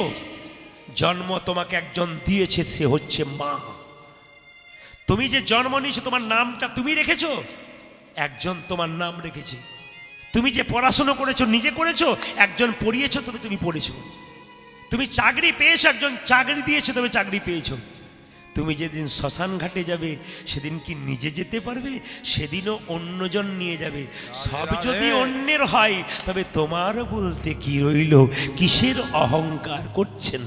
এই জন্য আপনাদের কাছে নিবেদন রইল বাবা, যে যেখানে বসে আছেন, ভগবান কৃষ্ণ গৌরূপে এলেন কলিযুগের দ্বারে। পদকর্তা বললেন দেখো, শ্রী গৌরাঙ্গ প্রেমের ঠাকুর, প্রেম বিলাতে এলো নদী। আজি শ্রী গৌরাঙ্গ প্রেমের ঠাকুর, প্রেম বিলাতে এলো নদী। শ্রী গৌরাঙ্গ প্রেমের ঠাকুর, প্রেম বিলাতে এলো নদী। শ্রী গৌরাঙ্গ প্রেমের ঠাকুর, প্রেম বিলাতে এলো নদিয়া। রাধা প্রেমে করা তনু, রাধা প্রেমে গোরা তনু, রাধা প্রেমে করা তনু, আজ রাধা প্রেমে গড়া তনু। অন্তরে যার শ্যামলাই, কেবল রাধা প্রেমে গোরা তনু, অন্তরে শ্যামল। শ্রী গৌরাঙ্গ প্রেমের ঠাকুর, প্রেম বিলাতে এলো নদী। উলুধ্বনি। শ্রী গৌরাঙ্গ প্রেমের ঠাকুর, প্রেম বিলাতে এলো নদিয়া। শ্রী গৌরাঙ্গ প্রেমের ঠাকুর, প্রেম বিলাতে এলো নদী। আজ শ্রী গৌরাঙ্গ প্রেমের ঠাকুর, প্রেম বিলাতে এলো নদী। জোরে বলুন তো, রাধা রানী কি? যে পরিমাণ ভক্ত হয়েছে, জয়টা একটু জোরে চাইছিলাম। রাধা রানী কি? যাক, আরো বেড়েছে, আরো বাড়বে। শ্যাম সুন্দর কি? পেছনে যারা আছেন তারা হায়ার এসছেন নাকি? হেরে গেলে তারপর দেবেন। সবাই জয় দিন, লাভ আছে। রাধা রানী কি? শ্যাম সুন্দর কি? মদন মোহন কি? ঠান্ডা লাগছে কি? না, প্রমাণ হয়ে গেল যে কত ডুবে গেছে। সবাই জয় দিচ্ছে। একবার বলুন, রাধা রানী কি? শ্যাম সুন্দর কি? মদন মোহন কি? হরিবাসর কি? তবে আপনারা এখানে সাধু সঙ্গ করতে এসছেন। প্রশ্ন করবেন, প্রদীপবাবু একটা ভুল কথা বলে দিলেন কেন? সাধু সঙ্গ, সাধু কই? সাধুই তো দেখতে পেলাম না, আপনি বলে সাধু সঙ্গ করতে এসছেন। আচ্ছা মায়েরা কিছু মনে করবেন না, তিলক বাজার থেকে কিনতে পাওয়া যায়, পড়লে সাধু হয়। মালা বাজার থেকে কিনতে পাওয়া যায়, মালা পড়লে সাধু হয়। গেরুয়া বস্ত্র কিনতে পাওয়া যায় বাজার থেকে, পড়লে সাধু হয়? হয় না। সাধন বলে ইন্দ্রিয়কে জয় করতে পারলে তিনি সাধু হন। তাহলে কি মালা তিলকের দরকার নেই? এইদিকে, তাহলে কি মালা তিলকের দরকার নেই? আপনি মালা তিলক নিয়ে রাস্তাতে যাচ্ছেন, কারো পেয়ারা গাছের ডাল থেকে দুটো পেয়ারা ঝুলছে, যখন তুলতে যাচ্ছেন তখন মনে মনে ভাববেন পাছে লোকে কিছু বলে। এই মালা নিয়েছো, তিলক নিয়েছো, আর তুমি মাস্টার মাস্টার, এরা বাধা দেয়। কিন্তু বলবো সাজ যদি হয় প্রকৃত, এই যে সাজ যদি হয় প্রকৃত সাজো, সাধুসঙ্গ সর্বশাস্ত্রে কয়, লবমাত্র সাধুসঙ্গ কি হয়? সর্বসিদ্ধি হয়। একটু জেনে নিন সাধুসঙ্গ করলে কি হয়। নারদ মুনি ভগবানকে প্রশ্ন করলো, প্রভু সাধুসঙ্গ করলে কি হয়? ভগবান বলছে, নারদ তুমি এক কাজ করো, এখান থেকে 2 কিলোমিটার যাও, তাকে দেখতে পাবে প্রথম, তাকে জিজ্ঞেস করবে সাধুসঙ্গ করলে কি হয়। 2 কিলোমিটার দূরে গেছে, কাউকে দেখতে পায় নাই, একটা গোবরে পোকা, গোবর পোকা, এ সাধুসঙ্গ করলে কি হয়? পোকাটা মরে গেল। নারদ এসে ভগবানকে বলল, প্রভু এই তোমার সাধুসঙ্গ? বলে কেন? যাকে জিজ্ঞেস করলাম সে বেটা মরে গেল। ওই যে বেশ ঠিক আছে, আরও 4 কিলোমিটার যাও, যাকে জিজ্ঞেস করবে দেখতে পাবে, তাকে জিজ্ঞেস করবে সাধুসঙ্গ করলে কি হয়। 4 কিলোমিটার গেছে মা, কেউ কোথাও নাই, অনেকক্ষণ ধরে তাকাচ্ছে, দেখতে পেল গাছের গর্তের মধ্যে একটা পাখির বাচ্চা মুখ বাড়াচ্ছে। তা কেউ যখন না, একে জিজ্ঞেস করি, এ পাখির বাচ্চা সাধুসঙ্গ করলে কি হয়? পাখির বাচ্চাটা মরে গেল। নারদ বললো, তো আমি পাপের ভাগী হচ্ছি, ভগবান তো আশ্চর্য করছে আমার সঙ্গে। হ্যাঁ ও প্রভু, বলে কি আমি আর যাবো না? বলে কেন? যাকে জিজ্ঞেস করছি সে বেটা মরে যাচ্ছে। ভগবান বলছে আরেকবার যাও। বলে কোথায়? এখান থেকে 6 কিলোমিটার দূর, যাকে প্রথম দেখবে তাকে জিজ্ঞেস করবে সাধুসঙ্গ করলে কি হয়। 6 কিলোমিটার দূরে গেছে, কাউকে দেখতে পায় না, দেখতে পেল কি জানেন? একটা বাছুর ঘাস খাচ্ছিল, ওকে জিজ্ঞেস করলো বাছুর সাধুসঙ্গ করলে কি হয়? বাছুর মরে গেল। নারদ এসে বলছে, প্রভু আমি আর যাব না। বলে কেন? আমি কান মুড়লাম, নাক মুড়লাম, আমি আর যাব না। বলে কেন? যাচ্ছি আর সব মরে যাচ্ছে, আমি পাপের ভাগী হচ্ছি। ভগবান বলছে, নারদ তুমি আরেকবার যাও, তোমাকে যেতে বলবো না, শেষবার। বলে কোথায়? এখান থেকে 15 কিলোমিটার দূরে একটা জঙ্গল আছে, একটা রাজার বাড়ি, রাজার 15 বছর পর একটা ছেলে হয়েছে, তাকে জিজ্ঞেস করো সাধুসঙ্গ করলে কি হয়। নারদ বলছে, তুমি আমাকে বোকা পেয়ে গেছো। বলে কেন? পাখির বাচ্চাটার মা ছিল না, বাচ্চা মরে গেলে মা ছেড়ে দেবে, মা মাথা ঠুকরে দেবে। বাচ্চাটা, গাভীটার বাচ্চাটার মা ছিল না, সিংটা ঢুকিয়ে দিত পেটে। এখন যদি রাজার 15 বছরের ছেলে হয়েছে, তাকে জিজ্ঞেস করি সাধুসঙ্গ করলে কি হয়, রাজা ছেড়ে দেবে যদি মরে যাই। নারদ বলছে, রাখে হরি তো, জোরে বলুন, রাখে হরি তো। অনেকে ভয়ে বলছে না, বলছে চুপ থাকাটাই বুদ্ধিমানের কাজ, যদি উল্টো পাল্টা কিছু বলে। রাখে হরি তো আর মারে হরি তো। এলআইসি রাখে না, জীবন কা সাধবি জীবন কা বাদবি, এলআইসি লেখা থাকে। রাখে হরি তো মারে কে, মারে হরি তো রাখে কে। নারদ তুমি যাও, আমি তোমাকে কথা দিলাম তোমার কোনো কিছু হবে না। মায়েরা নারদকে চেনেন? জোরে বলুন। বাবারে এমনভাবে বলছেন, আমি ওই নারদের কথা বলি নাই যে সংসারে ঝগড়া লাগায়, আমি সেই নারদে বলি যে ভগবান আর ভক্তের মধ্যে মিলন ঘটায়। নারদের হাতে কি আছে? বীণা। বীণাটি বাজিয়ে বাজিয়ে চললো কোথায় নারদ? রাজার বাড়ি। ছেলেকে জিজ্ঞেস করতে সাধুসঙ্গ করলে কি হয়। তিমির বিদারি বিদারি অলক বিহারী বিহরি নামের বর্ণে বর্ণে শোধা ঝরে। উলধ্বনি, সবাই তিমির বিদারি অলক বিহরি নামে বর্ণে বর্ণে শোধা ঝরে। তিমির বিদারি অলক বিহারী নামের বর্ণে বর্ণে শোধা ঝরে। তিমির বিদারি অলক বিহারী নামে বর্ণে বর্ণে সুধা ঝরে। দয়াল শিরামণি করুণার খনি তুমি, তুমি দুজন শির মনে করুণার খনি। দয়াল শিরামণি করুণার খনি ও তুমি, তুমি দয়াল চিরমণি করুণার খনি। তব পদাশিস দাও কৃপা করে নামের বর্ণে বর্ণে শোধা ঝরে। তিমির বিদারি অলক বিহারী নামে বর্ণে বর্ণে শোধা ঝরে। তিমির বিদারি অলক বিহারী নামে বর্ণে বর্ণে সুধা ঝরে। নারায়ণ নারায়ণ নারায়ণ। বাড়ি গেল? রাজার বাড়ি। আচ্ছা, রাজা নারদকে দেখে বলছে, বাবারে কি আমার ভাগ্য ভালো, আপনি এসেছেন, আরে আসুন আসুন আসন গ্রহণ করুন। নারদ বলছে, রাজামশাই আপনার নাকি একটি ছেলে হয়েছে? রাজা বলছে, একটা হয়েছে গো 15 বছর পরে। তখন নারদ বলছে, আপনার ছেলেকে আমি একটি প্রশ্ন করতাম। রাজা বলছে, একটা মানে তুমি 10টা করতে পারো, কোনো অসুবিধা নেই। নারদ জিজ্ঞেস করছে, যে বাড়িতে প্রশ্ন করব তার পেছন দিকে দরজা আছে?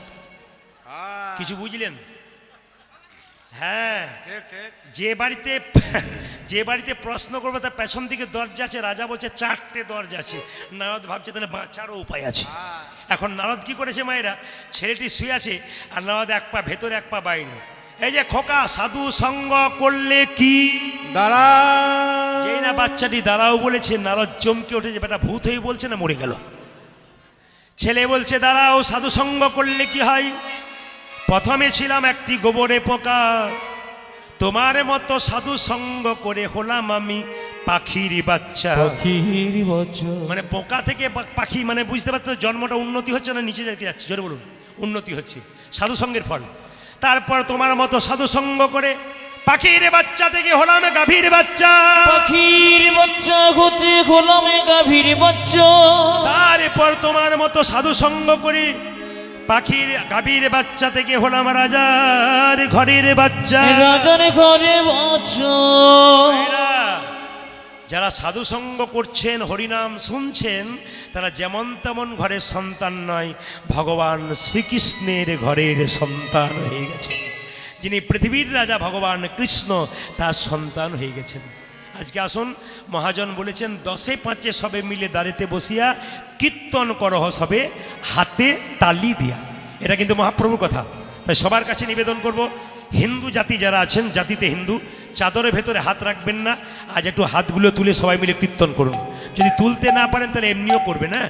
আর যদি কেউ না তোলেন তাহলে মেডিসিন আছে, আমি একটু দিয়ে ফেলবো, কিছু মনে করবেন না। একটু হাত তুলুন সবাই একসঙ্গে, মহাপ্রভু কথা একসঙ্গে। যদি কেউ হাত তুলতে না পারেন, হাতটা ভদ্রভাবে অন্তত এরকম করে রাখুন, তাতেও কাজ আছে। সবাই মিলে একসঙ্গে, হরে হরয়ে নম কৃষ্ণ নম কৃষ্ণ। একসঙ্গে, যাদবায় নম হরি হরয়ে নম কৃষ্ণ, হরে হরয়ে নম কৃষ্ণ যাদবায় নম। হরয়ে নম কৃষ্ণ যাদবায় নম। হরি হরয়ে নম কৃষ্ণ যাদবায় নম।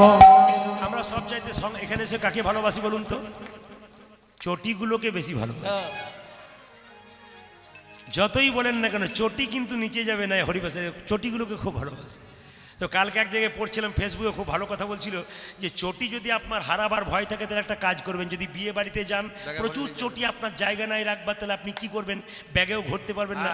এখানে প্রচুর চটি জড়ো হয়ে আছে, ওইখানে একটা চটি, ওইখানে একটা চটি রেখে দেবেন। আপনি জানবেন আমার ওই কোন একটা আছে, এই কোন একটা। যে বেটা চুরি করবে সে খুঁজে পাবে না কোনটা কোনটা মিল আছে। গিয়ে দেখবেন গা, এরাও শিখে নিল আর কি। হ্যাঁ, তো জেনে নিন, চটি ওই কোন একটা, ওইখানে একটা, খুঁজেই পাবেন না। রেখে দিয়েছি। তাহলে আপনি শুধু জানবেন যে মাইক ম্যানের কাছে একটা, এখানে একটা আছে, বাকি কোথাও নেই। সবাই হাত তুলুন, হরি হরয়ে নম কৃষ্ণ যাদবায় নম। হরে হরয়ে নম কৃষ্ণ যাদবায় নম। হরয়ে নম কৃষ্ণ যাদবায় নম। আজ হরি হরয়ে নম কৃষ্ণ যাদবায় নম। যাদবায় মাধবায় কেশবায় নম। তাই হই যাদবায় মাধবায় কেশবায় নম। ওই যে যাদবায় মাধবায় কেশবায় নম। পূজাদি যাদবায় মাধবায় কেশবায় নম। এরকম করে যদি কেউ হাততালি দেয়, তবে তার কোনোদিন কি প্যারালাইসিস হওয়ার চান্স থাকে না কিন্তু। না না, এটা বিজ্ঞান বলছে। এই খুব সুন্দর করে তালি দেবেন, সায়েন্স বলছে, মেডিকেল সায়েন্স, একবারে এরকম করে দেখবেন। আপনি নবদ্বীপে মায়াপুরে যাবেন, হরে কৃষ্ণ করে নাচছে, ব্যায়ামও হয়ে যাচ্ছে, হরিণ রথ দেখে কলা বেচা দুটি হচ্ছে। তা আপনারা সব কিছু করুন একসঙ্গে একসঙ্গে, হরি হরয়ে নম কৃষ্ণ যাদবায় নম। হরে সুন্দর, হরয়ে নম কৃষ্ণ যাদবায় নম। হরয়ে নম কৃষ্ণ যাদবায় নম। আজ হরি হরয়ে নম কৃষ্ণ যাদবায় নম। যাদবায় মাধবায় কেশবায় নম। হই হই যাদবায় মাধবায় কেশবায় নম। ওই যে যাদবায় মাধবায় কেশবায় নম। পূজাদি যাদবায় মাধবায় কেশবায় নম। ওই যে গোপাল গোবিন্দ রাম শ্রী মধুসূদন তালি। হরে গোপালী গোবিন্দ রাম শ্রী মধুসূদন। যারা আনন্দে তালি দেবেন তাদের সারা বছর আনন্দ যাবে। 2-4 জন গোপাল গোবিন্দ রাম তাদের চিরকাল দুঃখতে যাবে। আনন্দ করুন, দেখবেন আনন্দময়ের কৃপা পাবেন। সবাই হাত তুলে গোপাল গোবিন্দ রাম শ্রী মধুসূদন, আজ গোপালী গোবিন্দ রামে শ্রী মধুসূদন, গিরিধারী গোপীনাথ মদন মহা, ও যে গিরিধারী গোপীনাথ মদন মোহন, গিরিধারী গোপীনাথ মদন মহা। হাই হাই গিরিধারী গোপীনাথ মদন মুখ। আমাদের আসলে সব ভালো লাগলো, একটা জিনিস খারাপ লাগলো, বলবো না, বাদ দিয়ে দেবো। না বলাটাই ভালো। আবার কাছাকাছি আমার ফাল্গুন মাসে গান আছে, ধরতে পারে আমাকে। না বলাই ভালো। তো না বলে তো আমি যাবোই না, তাতে যা হয় হবে আমার। সবাই মিলে হাত তুলেন, হরি হর ইয়ে নম কৃষ্ণ যাদবাই নম, যাদবাই মাধবাই কেশবাই নম। কি সুন্দর হাততালি দিচ্ছেন আপনারা, সংখ্যায় সংখ্যায়। দুই চারজন বিশেষ ভদ্রলোক, হরি হর ইয়ে নম কৃষ্ণ যাদবাই নম, যাদবাই মাধবাই কেশবাই, মানে বিশেষ ভদ্রলোক। উনি মনে মনে ভাবছেন যে আমার মতো বুদ্ধিমান আর কেউ নাই বোধ হয়। এরা যারা হাত তুলছে সব এক নম্বরে বোকার, আমি খুব বুদ্ধিমান। এই জন্য তো হিন্দু ধর্ম শেষ হয়ে গেছে। কিছু মনে করবেন না আপনারা। অন্যান্য ধর্মের মানুষ যদি ধর্ম করে, এ যদি করতে না পারে, তার পেছনে বলে তুই করে যা, কিছু হলে আমাকে বলবি, আমি তোর পেছনে আছি। আর আমাদের যদি কেউ যদি ধর্ম করে না, তার পেছনে 5 জন লেগে যায়। আপনি হয়তো তিলকমালা করে রাস্তা দিয়ে পেরোচ্ছেন, পাশের 5টা মেয়ে বলা বলি করবে, বাবা রে হারানের বইয়ের কি ঢং দিদি, বা ভগবানকে আগেই পেয়ে যাবে, তিলকমালা করেছে। না না, এগুলো হাসি নয়, এগুলো তো আমাদের লজ্জা। এই লজ্জাগুলোকে ঘোচাতে হবে, তবে আমাদের সনাতন ধর্ম টিকবে। হাত তুলুন। হ্যাঁ, যারা উড়িষ্যা থেকে এসছেন তারা হাত এরকম করে রাখবে না, বাংলা টাংলা যারা বোঝেন না। আর যারা উড়িষ্যা থেকে আসেন নাই, বাংলাতে আসেন, তারা কিন্তু হাত এরকম করে তুলবেন। হরি হর ইয়ে নম কৃষ্ণ যাদবাই নম, হরি হর ইয়ে নম কৃষ্ণ যাদবায় নম, হর ইয়ে নম কৃষ্ণ যাদবাই নম, হরি হর ইয়ে নম কৃষ্ণ যাদবায় নম, যাদবাই মাধবাই কেশবাই নম। হাই হাই যাদবায় মাধবায় কেশবায় নম। এটা বন্ধ করলাম আপনাদের নেব বলে। দেখি তো আপনারা সবাই মিলে বলুন তো, খুব জোরসে বলবেন, খুব সুন্দর বলবেন। দাঁড়ান আমি বলি, তারপর বলুন হরে কৃষ্ণ, জোরে হরে কৃষ্ণ কৃষ্ণ কৃষ্ণ,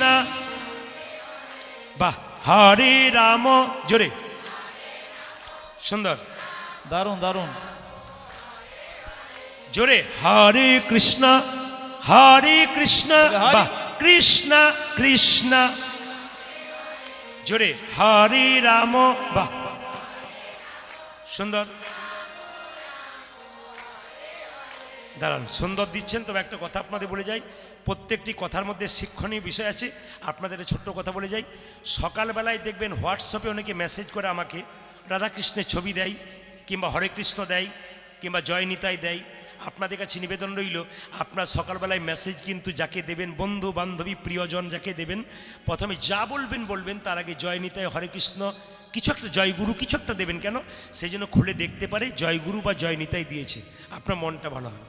তবে মেসেজ দেবেন সঠিক জায়গায় দেবেন, উল্টো জায়গায় দিয়ে দিয়েন না। একটা প্রমাণ আছে, কলকাতায় কোনো একজন মেয়ে চাকরি পেয়েছে বোম্বেতে, ও স্বামী বলল তোরা তোমাকে এয়ারপোর্টে তুলে দিয়ে আসি। এয়ারপোর্টে তুলতে গেছে, বলছে তুমি বোম্বেতে গিয়ে চাকরি তো পেয়ে জয়েন করেছো, জয়েন করবে, ওখানে গিয়ে বিরাট বড় রুম টুম পাবে, কেমন কি পেলে কি না সব কিছু সব আমাকে জানিয়ে দিও, তোমাকে মেসেজ করে দিলে হবে, ফোন করার দরকার হবে না। মেয়েটি কী করেছে মা, ওখানে পৌঁছেছে সন্ধ্যাবেলায়, এখন রুম পেয়েছে, গোছাতে রাত্রি 12টা বেজে গেছে, মেসেজ করার সময় হয়নি। ওর মনে পড়ে গেছে এইবার মেসেজটা করে দিই, তাহলে আমার স্বামী দেখতে পাবে। মেসেজটি স্বামীর কাছে না গিয়ে অন্য লোকের কাছে চলে গেছে। আর যে লোকের কাছে গেছে, ও পকেট থেকে মোবাইলটা বের করে বলছে, জলান মাথায় দে, তোর বৌদি ডাকছে, জলান মাথায় দে। সেই লোকটিকে যে বারবার বলছে জলান মাথায় জল দে, তোর বৌদি ডাকছে, মরে গেলাম রে, আমি আর বাঁচবো না, আমার ডাক এসেছে চিৎকার করছে। আসলে কি বলুন তো, যার কাছে মেসেজটি গেছে তার স্ত্রী ভোরবেলায় মরেছে। ওকে দাহ করে যখন বাড়িতে ফিরছে, ওই ভদ্র মহিলার মেসেজটা এই স্বামীর পকেটে ঢুকেছে, যার স্ত্রী সকালবেলায় মরেছে। ও এখন মরা পুড়িয়ে আসছে, তখন পকেট থেকে মেসেজটা বের করেছে, আর দেখে বলছে জল দে মাথায় জল দে। মেসেজে কি লেখা ছিল, যার জন্য বলছে জল দে মাথায় জল দে, লেখা ছিল এইটা, মাই ডিয়ার হাজব্যান্ড, আমি সময় মতো এখানে পৌঁছে গেছি, মানে শ্মশানে পৌঁছে গেছি। নিয়ে বলছে এখানে এসে এত সুন্দর বাড়ি পেয়েছি আমি, দুর্দান্ত বাড়ি, সুন্দর সাজিয়েছি, আমি ভাবছি দুদিন আমাকে এখানে নিয়ে আসবো, ব্যাস জল দে তোর বৌদি ডাকছে, জল দে। ঠিক বলিনি আমি আপনাদেরকে? যদি ঠিক দেবেন তাহলে ঠিক জায়গায় দেবেন, নইলে গন্ডগোল হবে। বলুন জোরে বলুন, হরে কৃষ্ণ কৃষ্ণ কৃষ্ণ, বাহ, হরে রাম, জোরে, বাহ। কিছু মনে করবেন না, শীতে যেমন মেসতে যায় সেরকম মেদিনীপুরে যখন যায় না, এত জোরে দেবে 2 কিলোমিটার পর্যন্ত যাবে আপনার।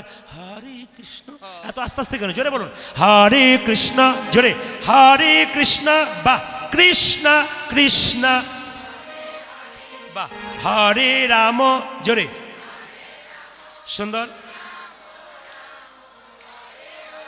আরেকবার, হরে কৃষ্ণ, জোরে, হরে কৃষ্ণ, বাহ, জোরে, হরে রাম, বা হরে রাম, শেষবার, হরে কৃষ্ণ, বলুন, বা হরে রাম, জোরে, বাহ। দান দান দান, আপনাদেরকে আগে কীর্তনের দলটা ছিল নাকি? দারুণ গাইছেন কিন্তু। এবার এলে এদের আনবো না, আপনাদের দিয়ে চালিয়ে দেবো। সবাই বলুন তালে তালে, হরে কৃষ্ণ, হরে কৃষ্ণ, কৃষ্ণ কৃষ্ণ, হরে হরে, হরে রাম, হরে রাম, রাম রাম, হরে হরে, হরি বল। জপ হরে কৃষ্ণ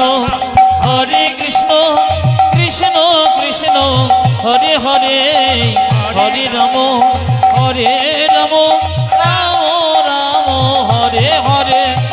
হরে কৃষ্ণ কৃষ্ণ কৃষ্ণ হরে হরে, হরে রাম খুলে বলবেন। হরে রাম রাম রাম হরে হরে। হরে কৃষ্ণ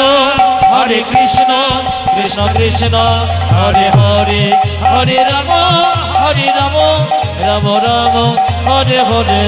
হরে কৃষ্ণ কৃষ্ণ কৃষ্ণ হরে হরে, হরে রাম রাম রাম হরে হরে। নানানন্দেতে ভনে, ভনে সেই তো সকলই জানে, সকলে জানে, সর্বসিদ্ধি করতলে, করতলে তব। সবাই মিলে একই সুরে বলবেন, রাধে রাধে। বাহ, আপনাদের পরিবেশটি সুন্দর। নেপালগঞ্জের পাশে এই পরিবেশ, এত সুন্দর পরিবেশ, খুব সুন্দর পরিবেশ। একটু জোরে বলবেন, রাধে রাধে। বাহ, সবাই বলবেন একসঙ্গে, বলো বলো, শ্রী রামচন্দ্র ভগবান কি, পবন পুত্র হনুমান কি, বলিয়ে শ্রী রামচন্দ্র ভগবান কি। জোরে বলুন, রাধে রাধে। চলো রে চলো মন, চলো হরি দর্শন, হরি দর্শন। জয় রাধি। আপনারা বড় ভাগ্যবান ভাগ্যবতী, পেছন দিকে তাকিয়ে দেখুন কতজন জায়গা পায়নি, আপনারা পেয়েছেন। না না, ভোজবাড়িতে যে আগে বসবে সে তো সিট আগে পাবেই, না কি বলছেন? আমি এই জন্য একটু আগে তো বলছি, কারণ অনেক মায়েরা দাঁড়িয়ে আছে তো কষ্ট করে, একটু আগে এলে না ওরা বসতে পায়। আর কমিটি যারা আছেন, কীর্তন করাচ্ছেন, যারা বাড়ির কীর্তন করাচ্ছেন, তাদেরকে বলবো এই রাস্তাটা একটু ফাঁকা করে দিয়ে মায়েদেরকে একটু বসানোর ব্যবস্থা করুন না। দাদা ভাইরা দাঁড়াতে পারে, আপনারা তো সবাই দাঁড়াতে পারবেন না। চলুন বৃন্দাবনে, চলো রে চলো মন, চলো হরি দর্শন, হরি দর্শন। জয় রাধি, জয় কৃষ্ণ, জয় বৃন্দাবন। একবারে চলো রে চলো হরি দর্শন। জয় রাধে, জয় কৃষ্ণ, জয় বৃন্দাবন। চলো রে চলো মন, হরি দর্শন, জয় রাধি, জয় কৃষ্ণ, জয় বৃন্দাবন। ওয়া করে চলো রে আমার মন, হরি দর্শন, জয় রাধে, জয় কৃষ্ণ, জয় বৃন্দাবন। কেশি ঘাট বংশী বট, নিকুঞ্জ কানন কানন, কেশি কেশি ঘটে শিব নিকুঞ্জ কেশি ঘাট বংশী বট, নিকুঞ্জ কানন, কীর্তি ঘাটি বংশীবাদ নিকুঞ্জ কানন। যেথায় হোলি খেলে আমার শ্রীনন্দের নন্দন, যেথায় হলে খেলে আমার সে নদে নন্দ।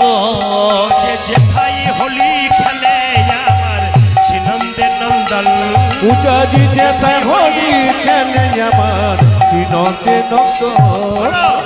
চল রে চল হরি দর্শন জয় রাধে জয় কৃষ্ণ জয় বৃন্দাবন। একবারে চলো রে চলো হরে দর্শন জয় রাধে জয় কৃষ্ণ জয় বৃন্দাবন। যেথায় আছে মা যশোদা স্নেহের শিরমণি মণি, যেথায় আছে মা যশোদা স্নেহের শিরোমণি, যেথায় আছে মা যশোদা স্নেহের শিরমণি, আজ যেথায় আছে মা যশোদা স্নেহের শিরোমণি, নিজের গোপালকে কোলে লয়ে খাওয়া তন বনি, আমার নিজের গোপালে কোলে লয়ে খাওয়াত নবনে, যে নিজের গোপালকে কোলে লয়ে খাওয়া তন বনি, উজাজি নিজ গোপালকে কোলে লয়ে খাওয়া তো নবনি, মধু মাখামাখি সেজে স্নেহেরি বন্দন জয় রাধি জয় কৃষ্ণ জয় বৃন্দাবন। একবার চলো রে চলো হরে দর্শন জয় রাধে জয় কৃষ্ণ জয় বৃন্দাবন। একবার চলো রে জানে হরি দর্শন জয় রাধে জয় কৃষ্ণ জয় গোবিন্দাবন, আজ জয় রাধে জয় কৃষ্ণ জয় বৃন্দাবন। আজ জয় রাধে জয় কৃষ্ণ জয় গোবিন্দাবন। রাধা রানী কি জয় শ্যাম সুন্দর কি জয় মদন মোহন কি। জয়। বেশ, লীলাটি আজকে গাইব। তত্ত্বের মাধ্যমে লীলা শেষ হবে না, সময় সংক্ষেপ। আপনাদের সামনে বলে যাই, শুধু সংক্ষেপে বলে দেবো। আপনি দক্ষিণ চব্বিশ পরগনায় বাস করছেন, আমি আজকে থাকবো কোথায়? মেদিনীপুরে। সবচাইতে বড় রেল স্টেশন কোথায় জোরে বলুন মায়েরা? সেটা হচ্ছে কোথায়? খড়গপুর। অদ্বৈত প্রভুর দ্বিতীয় জন্ম। পঞ্চতত্ত্বের ছবি দেখেন না, মহাপ্রভু নিত্যানন্দ অদ্বৈত শ্রীবাস গদাধর। আপনারা সবাই জানেন তুলসী পত্র যে 5 জনকে দেন আপনারা, অনেকে দেখবেন 5 জনকে দেয়, 5 জনকে দেওয়ার নিয়ম নয়। মহাপ্রভুর চরণে দেবেন তুলসী পত্র। কেন? ব্রজেন্দ্র নন্দন যেই শচীসুত হলো সেই তিনি হচ্ছেন ভগবান, বলরাম হইল নিতাই। এই জন্য আপনাদের কাছে নিবেদন রইল, মহাপ্রভুর চরণে তুলসী পত্র দেবেন। নিত্যানন্দ বলরাম তার চরণে দেবেন। অদ্বৈত মহাবিষ্ণুর অবতার তার চরণে দেবেন। শ্রীবাস আর গদাধর দুজনের চরণে দেবেন না তুলসীপত্র, হাতে দেবেন। রাধা এবং কৃষ্ণ যুগলে থাকলে তুলসীপত্র রাধার হাতে দিতে হয়, কৃষ্ণের পায়ে দিতে হয়। কোনো কোনো মতামত বলছে ভগবানের চরণে 3টি তুলসীপত্র দিতে হয়, একটি ডান পায়ে, একটা বাঁ পায়ে, একটা মাঝখানে। কেন না, ভগবান যখন বামন অবতার ধারণ করেছিল, মাঝখান থেকে একটা নাভিকুণ্ড থেকে পা বের করেছিল। ওই জন্য ওই চরণটাকে লক্ষ্য করে অনেকেই কিন্তু মাঝখানে একটা করে কি দেয়? তুলসীপত্র দেয়। আপনাদের কাছে নিবেদন রইল, আজকে কীর্তনের মাধ্যমে প্রশ্ন আর উত্তর দেবো, মানে লীলার মাধ্যমে প্রশ্ন উত্তর। দেখুন, খড়গপুরের পাশে একটা গ্রাম ছিল, সেই গ্রামটার নাম হচ্ছে ধারেন্দা গ্রাম। সেই ধারেন্দা গ্রামে দুজন স্বামী স্ত্রী বাস করত। স্বামীর নাম কৃষ্ণমণ্ডল, স্ত্রীর নাম দুরিকা দেবী। আমি কিছুক্ষণ পর জিজ্ঞেস করব, স্বামীর নাম কি মণ্ডল বললাম? জোরে বলুন। কৃষ্ণমণ্ডল। স্ত্রীর নাম কি বললাম মা? দুরিকা দেবী। স্বামী স্ত্রীর মধ্যে অভাব থাক, কিন্তু প্রেম যেন অটুট থাক। এই দিকে তাকাবেন। স্বামী স্ত্রীর সম্পর্কটা কেমন? আমার দিকে তাকাবেন। হাত এবং চোখের মতো। যারা জ্ঞানীজন আছেন, গুণীজন আছেন, কীর্তন যারা শোনেন, আমি আপনাদের কাছে বারবার নিবেদন রাখতে চাই, আমি শুধু দক্ষিণ চব্বিশ পরগনা নেই, আমি প্রত্যেকটি জেলায় জেলায় আছি, রাজ্যে আছি। আগামীতে আমি বিদেশে যাব, প্রচুর আমার অফার আছে। তা আপনাদের সামনে নিবেদন রইল, আমি এই কয়েকদিন আগে যিনি কেন্দ্রীয় প্রতিমন্ত্রী কেন্দ্র থেকে এসেছিলেন, তার নাম প্রতিমা পরমাণিক, তার ত্রিপুরাতে বাড়ি। তিনি ওখান থেকে ফোন করলেন, প্রদীপবাবু কীর্তন কিন্তু আমার বাড়িতে 2টি করতে হবে। উনি নিজে এসে কীর্তন আসরে শুনে গেলেন, তারপর আবার ফ্লাইটে আবার দিল্লি চলে গেলেন। যিনি আমাদের আরেকজন আছে কোচবিহারের, কী যেন নাম, একজন আছে রেলমন্ত্রী ছিলেন উনি, তো উনি আমাকে ফোন করেছিলেন। তো উনি বললেন যে প্রদীপবাবু আমার গ্রামে আপনাকে গান করতে হবে। তো বিভিন্ন মন্ত্রী মহোদয় যারা আছেন, বিভিন্ন পদে আছেন, তারা ভগবানকে ভালোবাসেন, তার প্রমাণ কিন্তু প্রতি পদে পদে দেন। আমি প্রতিটি জায়গায় গান করে আসি। বোম্বে গিয়েছিলাম, আপনারা চমকে যাবেন। বোম্বের মাটিতে বেলা দুপুর 2টো থেকে গান হচ্ছিল। চৈত্র মাসের দিনে দুপুরে গরমে যে মেয়েরা এসি ছাড়া থাকতে পারে না, চমকে যাবেন। 10,000 লোক ভেতরে, 10,000 লোক বাইরে। এত গরম গরম হাওয়া, তবু চুপচাপ বসে বসে কীর্তন শুনছি। আমি হায়দ্রাবাদ গিয়েছিলাম, বিরাট একটা ফুটবল মাঠ, স্টেডিয়াম, সেখানে 35,000 মানুষ স্টপ, রাত্রিবেলায় গান হচ্ছিল। গতবার আমি গিয়েছিলাম। ব্যাঙ্গালোর গিয়েছিলাম 2 দিন, তার মধ্যে বৃষ্টি হয়ে গিয়েছিল একদিন, আবানাগায় ও অফার দিয়েছিল কিন্তু আমি যেতে পারিনি। ত্রিপুরা আমি 7-8 বার গেলাম এই নিয়ে। পরবর্তী ক্ষেত্রে আমার বাংলাদেশ এবং আমেরিকার কানাডা এগুলো থেকে, আন্দামান দ্বীপপুঞ্জ থেকে প্রচুর চাপ আছে মানুষের কাছে ভক্তির জায়গায় পৌঁছানোর জন্যে। বারবার আহ্বান করছেন। আপনি দ্বীপের মধ্যে, জলের মধ্যে দেখবেন প্রচুর দ্বীপ আছে, দ্বীপে দ্বীপে আপনার প্রচুর ভক্ত টিভি দেখে না, শুধু আপনার কীর্তনগুলো শুনছে। এদেরকে কিছু বলে যান যেন এরা কিছু করতে পারে। কৃষ্ণমণ্ডল বলছে কিচ্ছু চাইবো না, তবে তুমি যখন বলছো যেতে, আমি একবার জগন্নাথ দর্শন করে আসি। স্ত্রী মনে মনে ভাবলো তাহলে সুবিধা হয়েছে, একবার যাক না, তীর্থধাম তো দর্শন হবে। মায়েরা সবাই লক্ষ্য করুন, কৃষ্ণমণ্ডল তার বন্ধু বান্ধবদের সঙ্গে চলল জগন্নাথ মন্দিরে।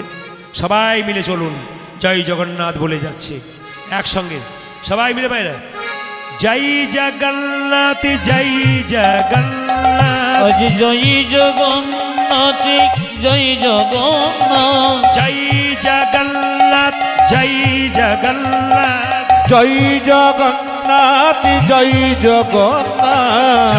জগন্নাথ, জয় জগন্নাথ, জয় জয়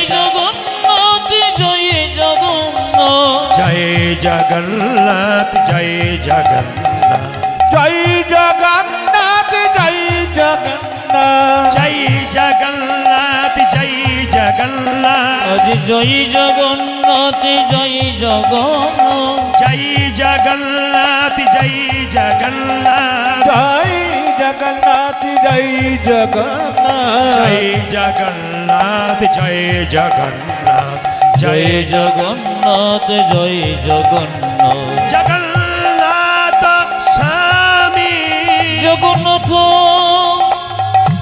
স্বামী, ধ্বনি নয়ন পাতাগামী জগন্নাথ স্বামী, স্বামী, ভব তুমি।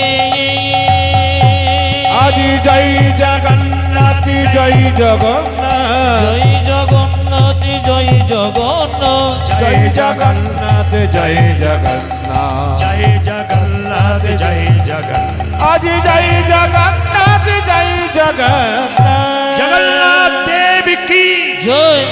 জোরে হাত তুলবেন আপনারা। জগন্নাথ দেব কি, জগন্নাথ দেব কি। আচ্ছা বাবা, কিছু মনে করবেন না, জগন্নাথের চোখ গোল না পটল চেরা? জোরে বলুন। গোল। আচ্ছা, এখানে অনেকে মানে প্রশ্ন জাগতে পারে না যে কৃষ্ণের চোখ পটল চেরা কিন্তু জগন্নাথের চোখ গোল কেন?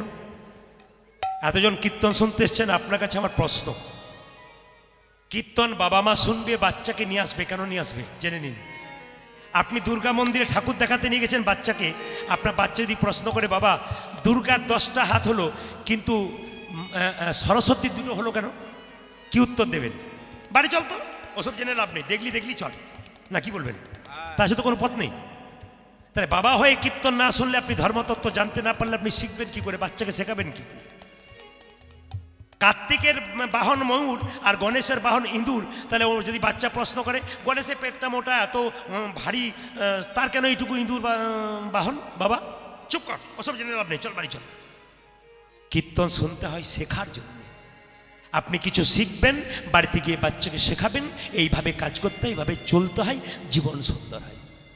কৃষ্ণমণ্ডল যেই না জগন্নাথ মন্দিরে গেছে, জগন্নাথের চোখটা গোল আর কৃষ্ণের চোখটা পটল চেরা কেন? কৃষ্ণ দ্বারকার রাজা, তার বিচার মাঝে মাঝে এদিক ওদিক হতে পারে, কিন্তু জগন্নাথের চোখ গোল কেন? জগন্নাথের বিচার হলো সমান, হলো সমান, ভিখারি গেলেও যা, ধনী গেলেও তা, দরিদ্র গেলেও তা, যেই যাবে তার কাছে সবাই সমান। ব্রাহ্মণ গেলেও যা, শূদ্র গেলেও যা, ভিখারি গেলেও যা, জমিদার গেলেও যা, সমান ওই জন্য গোল চোখ। এবার দেখুন মায়েরা, আপনার সবাই জগন্নাথ মন্দিরে গেলেন, কৃষ্ণমণ্ডল গেল, কিন্তু কৃষ্ণমণ্ডল এমন কথা বললো যেটা আপনারা কেউ বলতে পারবেন না, আমরা বলতে পারবি না। কৃষ্ণমণ্ডল জগন্নাথ মন্দিরে গিয়ে বলছে, হে জগন্নাথ, তোমার হাত নাই, তোমার পা নাই, তোমার কাছে চাইব কি? চাইব কি? মায়েরা, এতদিন জগন্নাথ মন্দিরে গেছে, কেউ বলতে পেরেছেন যে তোমার হাত নাই, তোমার পা নাই, তুমি চাইবো কি? সব তো চেয়ে বসে আছেন। কিন্তু কৃষ্ণমণ্ডল বলছে, হে জগন্নাথ, আমার স্ত্রী বলেছিল কিছু চাইতে, কিন্তু ওগো জগন্নাথ, তোমার কাছে কি চাইবো বলো? তোমার হাত নাই, তুমি দেবে কি? তোমার হাত নাই, তুমি দেবে কি? তোমার পা নাই, তুমি দেবে তুমি দেবে কি? খুব সুন্দর সুন্দর যুক্তির কথাগুলো লক্ষ্য করবেন। কৃষ্ণ ভগবান জগন্নাথ উত্তর দিচ্ছে কি দেখুন, ওরে কৃষ্ণমণ্ডল, আমার হাত নাই, এই হাতে তোদেরকে দিলাম কর্ম করার জন্য।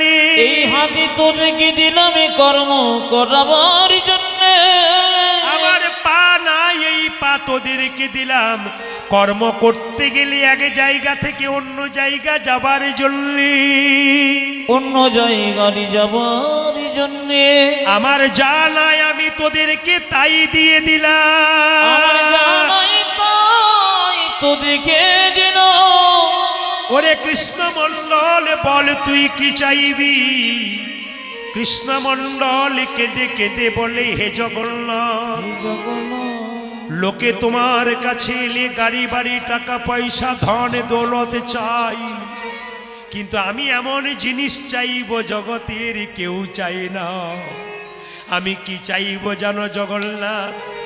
তোমার কাছে আমি গাড়ি চাইব না, বাড়ি চাইব না, টাকা চাইব না, পয়সা চাইব না।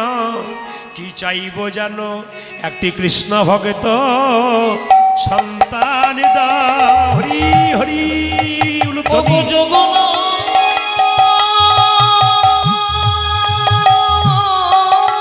হরি বল।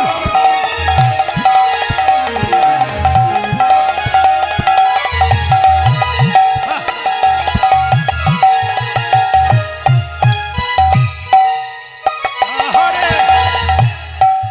লোকে তো টাকা পয়সা ধন দৌলতের সবাই চায়,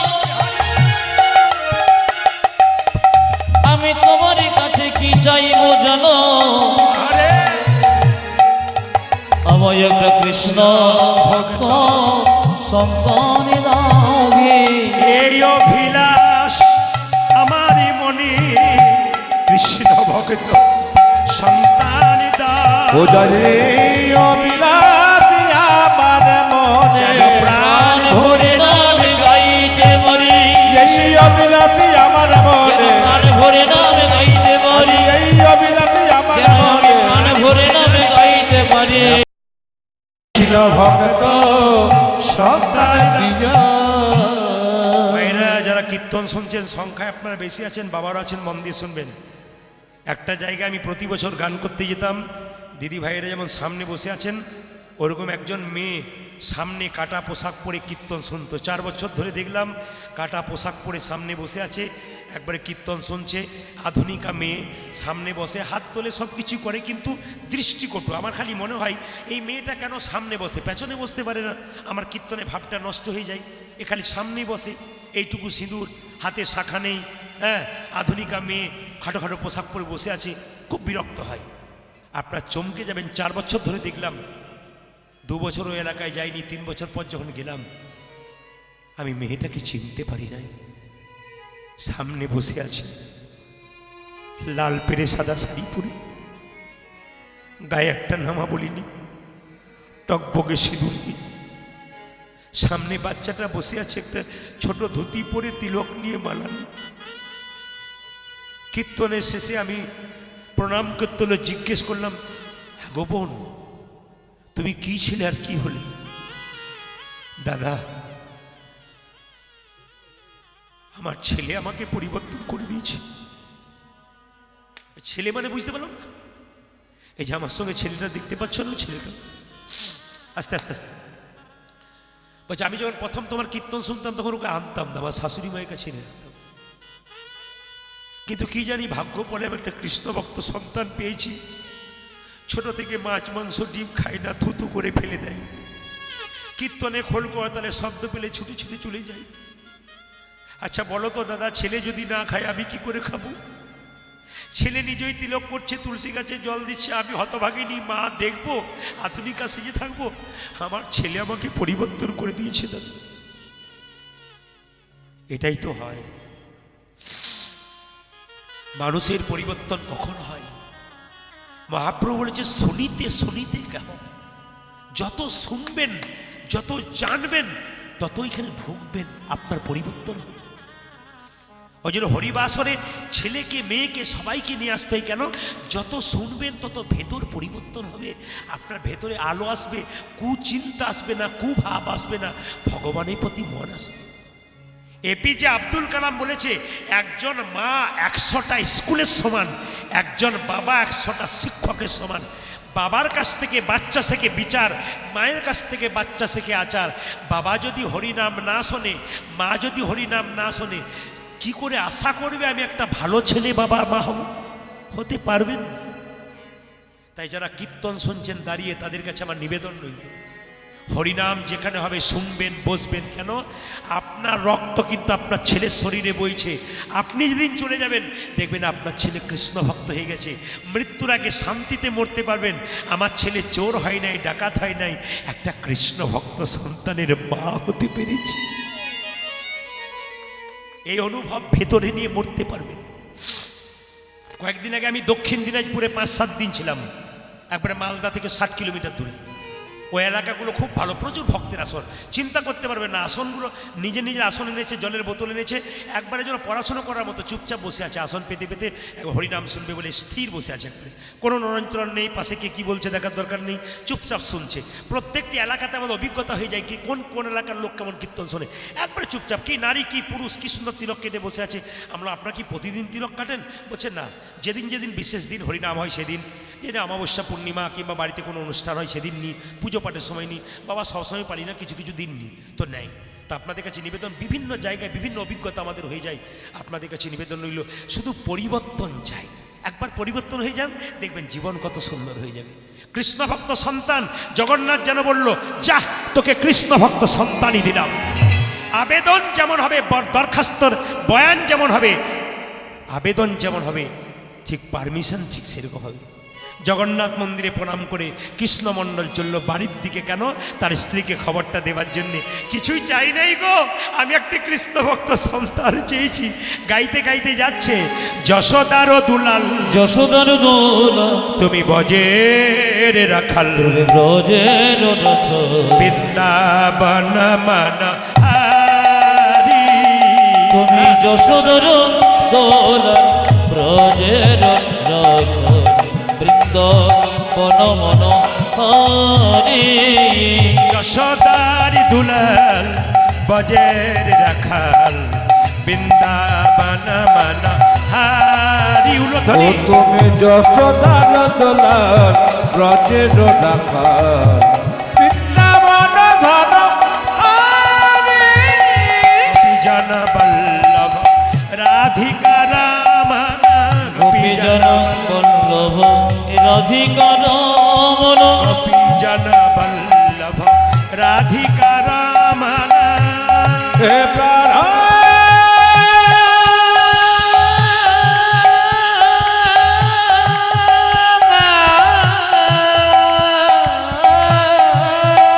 ধ্বনি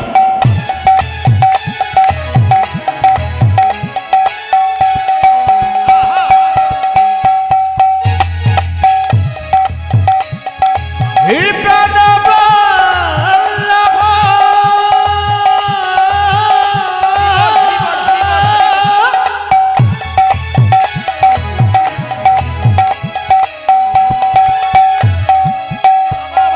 হে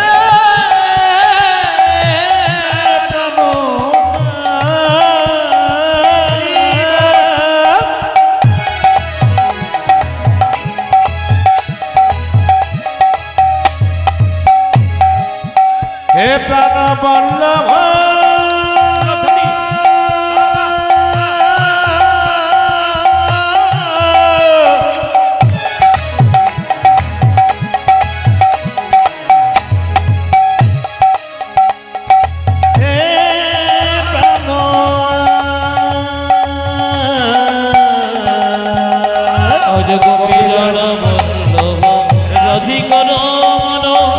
জন বল্লভ রাধিকা গোপী জন বল্লভ রাধিকা রমন বিত মনোহরি বৃন্দাবন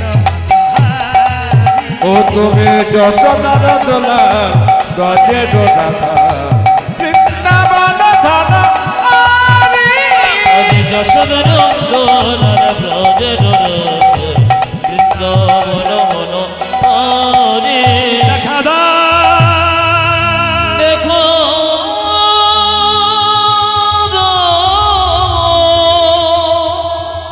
মহাপ্রভু একটা কথা বলেছেন, মহাপ্রভুর কথা আস্তে, মহাপ্রভুর কথা, দিনের মাথায় 100 টাকা রোজগার করলে 60 টাকা সংসারের জন্য রাখো।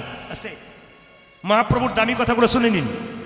দিনের মাথায় 100 টাকা রোজগার করলে প্রতি 100 টাকাতে 60 টাকা সংসারের জন্যে, 20 টাকা ধর্মগ্রন্থ বা তীর্থস্থানে যাবার জন্যে, আর 20 টাকা ভবিষ্যতে ব্যাংকে জমা দেবার জন্যে। এটা মহাপ্রভুর কথা। কি বলছে? প্রতি 100 টাকা। এবারে 1000 টাকা রোজগার করলেন, এবার হিসাব করে নিন ক টাকা রাখবেন আপনি। এবারে এখন কথা হচ্ছে 20 টাকা আমরা সিগারেট খেয়ে নেই অনেকে, 20 টাকা ভগবানের নামে দেয় না। তীর্থস্থানে সবাই যেতে পারেন না, কিন্তু তীর্থস্থানে যেতে না পারলে কি হবে বাবা? তীর্থস্থান এইটাই কেন, যেখানে হরিনাম হয়, নবদ্বীপ তথা বৃন্দাবন, এখানে আসতে পারেন। তীর্থস্থানে যাবার আপনার সময় নাই, এক কাজ করুন, একটা ফল পাবেন আপনারা, এই দিকে তাকাবেন। আপনার পাশের বাড়িতে কোনো বয়স্ক লোক জগন্নাথ মন্দির গিয়েছিল কিংবা গয়াকাশি গিয়েছিল, ফিরে এসেছে, আপনি খবর পেয়েছেন, আপনি তাকে গিয়ে একটি প্রণাম করলেন, মাথায় হাতটা ঠেকালো, আপনি তীর্থস্থানে কিছুটা ফল পেয়ে গেলেন, পণ্ডিতরা বলছে। আর একটা কি, আপনার বয়স্ক বন্ধু, আপনার বয়সের বন্ধু, বাচ্চারা যেমন কীর্তন শুনছে, ওই বয়সে কোনো ছেলে হয়তো বৃন্দাবনে গেছিল, গয়াতে গেছিল, কিরে বৃন্দাবনে গেছিলি, আই তোর সঙ্গে একটা আলিঙ্গন করি। মেয়েদের সেরকম বয়সের বান্ধবী হলে একটু আলিঙ্গন করবেন, তাহলে কী হবে? কিছু ফল পাওয়া যাবে। কোনো একটা বাচ্চা তার মায়ের সঙ্গে কোলে গেছে, তার বাচ্চাকে কী করবেন? একটু কোলে নেবেন, তাহলে কী হবে? কিছুটা ফল পাবেন। দুরিকা দেবী গলায় গামছা দিয়ে, কাপড়টা দিয়ে স্ত্রী হয়ে স্বামীর পাটা ধুয়ে দিল। স্বামী একটু প্রণাম করে নি, কারণ তুমি তীর্থস্থানে গিয়েছিলে, আমার তো যাওয়ার সময় হয় নাই, আমি সুযোগ পেলাম না, আমি কিছুটা পেয়ে যাব। আচ্ছা বাবা, কিছু মনে করবেন না যে যেখানে কীর্তন শুনছেন, অপরাধ নেবেন না। আপনারা যারা কীর্তন শুনছেন, এমন কোনো মা আছেন, হাত তুলবেন তো, যে সকালবেলায় স্বামীকে প্রণাম করেন? কেউ করে না। দাদারা মনে মনে ভাবছে তাহলে তো বেঁচে পড়তাম না, কি বলছেন? এক আধজন হাত তুলেছে, কিন্তু স্বামীকে প্রণাম করে, বলে বাহ নামান, স্বামীকে প্রণাম করে। কাল পরশু তারিখে যেখানে গাইছিলাম মেদিনীপুরে, এইদিকে তাকাবেন, বিরাট স্টেজ, 22,000 লোক, একটা ফুটবল মাঠে গান হচ্ছে, চমকে যাবেন আপনারা। তো একটি মেয়ে একবারে সামনে বসছিল, ও প্রদীপ বাবু, আপনার আমি ফ্যান, প্রচুর কীর্তন শুনি, সকাল নেই সন্ধ্যে নেই সবসময় শুনি, কিন্তু একটা কথা রাখতে পারলাম না। বলে কি? স্বামীকে প্রণাম করতে পারবো না। বলে কেন? আমার বাবার কান মূলে 10 লাখ টাকা নিচে প্রণাম আমি করবো না। বললাম এটা একটা কথা হতে পারে। তা মায়ের এক কাজ করবেন, আজকে কীর্তন শুনে কালকে সকালবেলায় স্বামীকে সব প্রণাম করবেন। দাদা ভাইরা পাগুলো একটু ধুয়ে মুছে শোবেন, কাল সকালে প্রণাম হবে। এইদিকে আপনার স্বামীর সঙ্গে আপনার কি সম্পর্ক হতে পারে আমি একটু বুঝিয়ে দেবো, আপনারা হ্যাঁ হু বলবেন, শাস্ত্র দিয়ে বুঝিয়ে দেবো। কথাগুলো শুনতে নারকেলের মতো, ভেতরে শ্বাসজল আছে কিন্তু তত্ত্ব আছে। আপনার স্বামী আপনার গুরু হয়, জোরে বলুন হ্যাঁ না না, জোরে বলুন গুরু হয়। এখানকার মেয়েরা খুব চালাক, অন্য জায়গা তো নয়। এরা হ্যাঁও বলছে না, নাও বলছে, কেন ডবল এসছে তো উনি বলবেন বলো একবার, বলে দেখাও তুমি, তারপর দেখাচ্ছি। স্বামী গুরু হয়, হ্যাঁ। স্বামী দেবতা হয়, স্বামী রোগের ওষুধ হয়, স্বামী বাবা হয়। তাই এবার হয়নি, এ বাবা হয় বলে তো নড়ে চড়ে বসছেন। স্বামী ছেলে হয়, স্বামী ভাই হয়, হয়। আমি প্রমাণ দেব, যখন নিমাই সন্ন্যাস নেবে, বিষ্ণুপ্রিয়াকে বলো প্রিয়া তুমি বাপের বাড়ি চলে যাও। বিষ্ণুপ্রিয়া বলল স্বামী এটাই তো আমার বাপের বাড়ি, তুমি আমার বাবা, তুমি আমার ছেলে, তুমি আমার ভাই, তুমি আমার বন্ধু, তুমি আমার সখা, তুমি আমার সব। চুপ করো। আমি এত বড় পণ্ডিত, লোকে নিমাই পণ্ডিত বলে, আমি জানতে পারলাম না বাবা স্বামী কখন বাবা হয়, স্বামী কখন ছেলে হয়, স্বামী কখন ভাই হয়। বিষ্ণুপ্রিয়া বলছে তুমি যেমন পণ্ডিত, আমি পণ্ডিতের মেয়ে। মায়েরা কিছু মনে করবেন না, আপনার ইউটিউবের মাধ্যমে জানতে পেরেছেন আমার 2টি কন্যা আছে, 2টি। একটি ভাগ্যলক্ষ্মী, একটি শুভলক্ষ্মী। ভাগ্যলক্ষ্মী বড়, শুভলক্ষ্মী ছোট। তা আমি যখন কোনো কিছু পড়াশুনো করি, যেগুলো ইম্পর্টেন্ট জিনিস লাল দাগ দিয়ে দিয়ে রাখি, আমার ছোটটি কিন্তু আমার পাশে বসে থাকে, ও দেখে বাবা কি কি দাগ দিল। আমি বেরিয়ে গেলেই কিন্তু খাতা খুঁজে খুঁজে বা বই খুঁজে খুঁজে ওই দাগগুলো দেখে যে বাবা কোথায় দাগ দিয়েছে, কি দেখলো এমন। সেগুলো পড়তে পড়তে এখন যদি কেউ ফোন করে বলে খুকি এটা কি বলে দাও তো, মেয়েটি কিন্তু বলে দেয়, কেন বাবা দেখেছে, ও দেখেছে। তার মানে আপনি যদি বাড়িতে কিছু আচার করেন, আপনার বাচ্চা কিন্তু আপনার দেখে দেখে শিখবে। আপনি ভালো কিছু করবেন, আপনার বাচ্চা ভালো শিখবে। আপনি খারাপ করবেন, আপনার বাচ্চা আপনার কাছ থেকে খারাপ শিখবে। সবাই লক্ষ্য করুন যে যেখানে বসে আছেন। বিষ্ণুপ্রিয়া বলছে আমি হলাম সনাতন মিশ্রের কন্যা, আমার বাবা পণ্ডিত, আমি জানি স্বামী কখন বাবা হয়। নিমাই বলল বুঝিয়ে দাও স্বামী। অন্নদানে পিতা সম, রতিদানে পতি। কেবল অন্নদানে পিতা সম, রতিদানে পতি। অন্নদানে পিতা সম, রতিদানে পতি। উজানি অন্নদানে পিতা সম, রতিদানে পতি। বিয়ের পরে, বিয়ের আগে কে অন্ন জোগাড় করে যদি বলুন, বাবা। আর বিয়ের পরে কে? স্বামী। স্বামী অন্নদাতা পিতা। অন্নদানে পিতা সম, রতিদানে পতি। কেবল অন্নদানে পিতা সম, রতিদানে পতি। পিণ্ডদানে পুত্র সম, অগতির গতি। আজ পিণ্ডদানে পুত্র সময় গতির গতি। পিণ্ডদানে পুত্র সম, অগতির গতি। অজি পিণ্ডদানে পুত্র সম, অগতির গতি। আর উপদেশে গুরুতুল্য, সেবাতে দেবতা। রোগী যোগী সদ সম, বিপদে উজানি রবে দয়া সুদ সম, বিপদেতে ভ্রাতা। পতি পুত্র পতি পিতা। তোমাদের প্রতিপুত্র প্রতিপিত। পতি পুত্র পতি পিতা। উজানি পতি পুত্র পতি পিতা। পতি হলো পরম দেবতা, পতি পুত্র পতি ও পিতা। পতি হলো পরম দেবতা, প্রতিপুত্র প্রতিপিত। পতি হলো পরম দেবতা, পতি পুত্র পতি পিতা। ও পতি হলো পরম আজ দেবতা, পতি পুত্র পতি ও পিতা। পতি হলো পরম আজ দেবতা। পতি পুত্র পতি পিতা। দুরিকা দেবীর গর্ভে সন্তান এলে, এইবার কিন্তু আপনাদের খুব জানার বিষয় আছে কিন্তু। মায়েরা জন্ম নিচ্ছে কে না, ছোট্ট ছেলেটা। কি নাম হবে? দুঃখী। সবাই মাথায় কাপড় নিন। জন্ম নিচ্ছে কোথায়? ধারেন্দা গ্রামে। দুরিকা দেবীর ছেলে। কি নাম? কৃষ্ণ মণ্ডলের ছেলে। ধারেন্দাতে জন্মিল দুঃখী মণ্ডল। আজ ধারেন্দাতে জন্মিল দুঃখী মণ্ডল। ধারেন্দাতে জন্মিল দুঃখী মণ্ডল। জন্ম নিল রে উলধ্বনি দিন, উলধ্বনি। কৃষ্ণ ভক্ত সন্তান, সাউন্ডটা বাড়াও, টোনটা কম পাচ্ছি।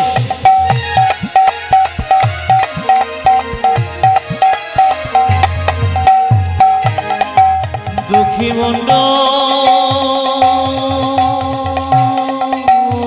হরি বল, হরি বল।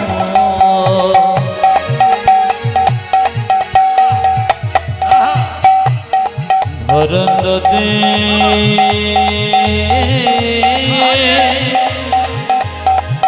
জন্ম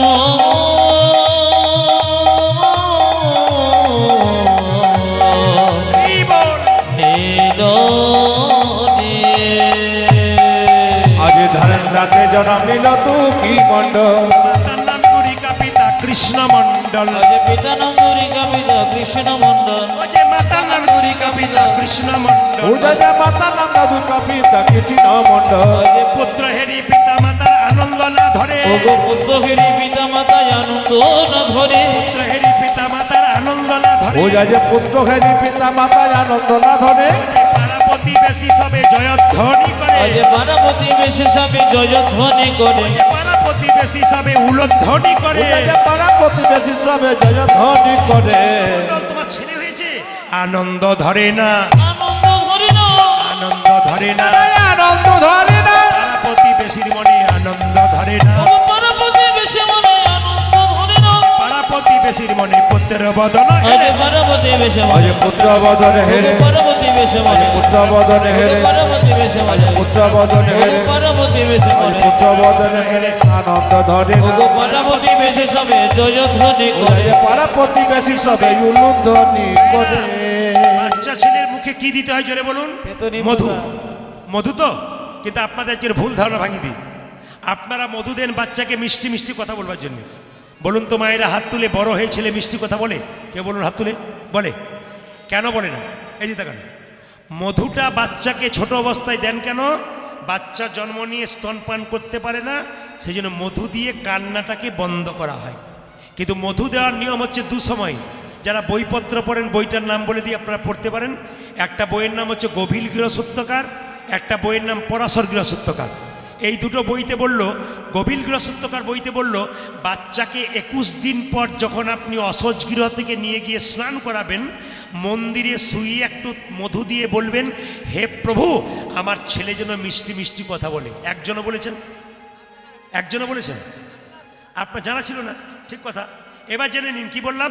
গভীর গৃহসূত্রকার বইটা পড়বেন, পরিষ্কার লেখা আছে 21 দিন পর অসহজ গৃহ থেকে বাচ্চাকে নিয়ে গিয়ে স্নান টান করিয়ে মন্দিরে একটু মধু দিয়ে বলবেন বাচ্চার মুখে, হে প্রভু ছেলে যেন মিষ্টি মিষ্টি কথা বলে।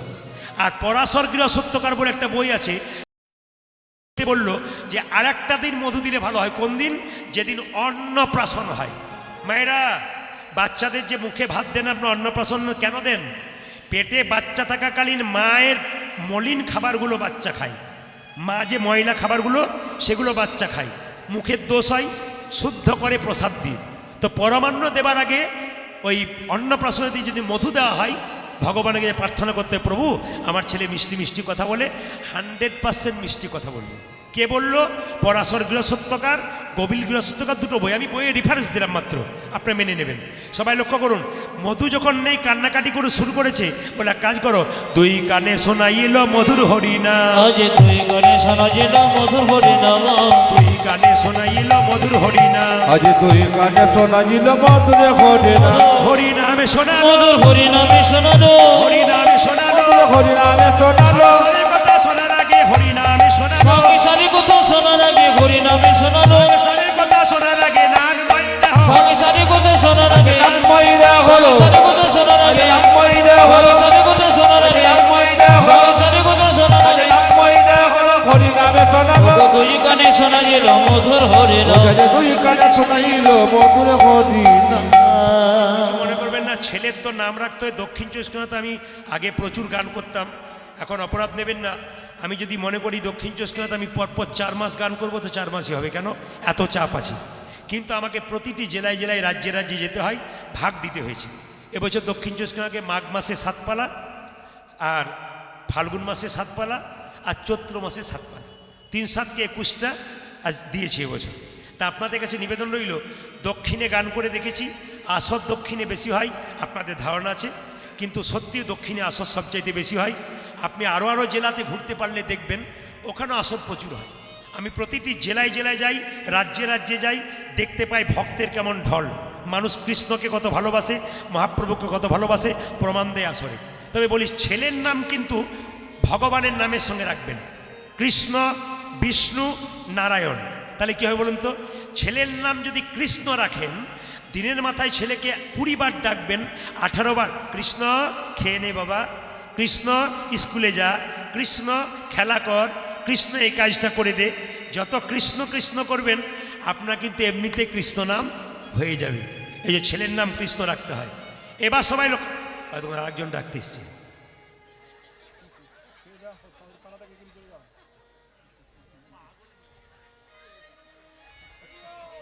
ফোনে বলে দিতে পারতেন, অসুবিধা ছিল না, ফোনে বলে দিতে পারতেন।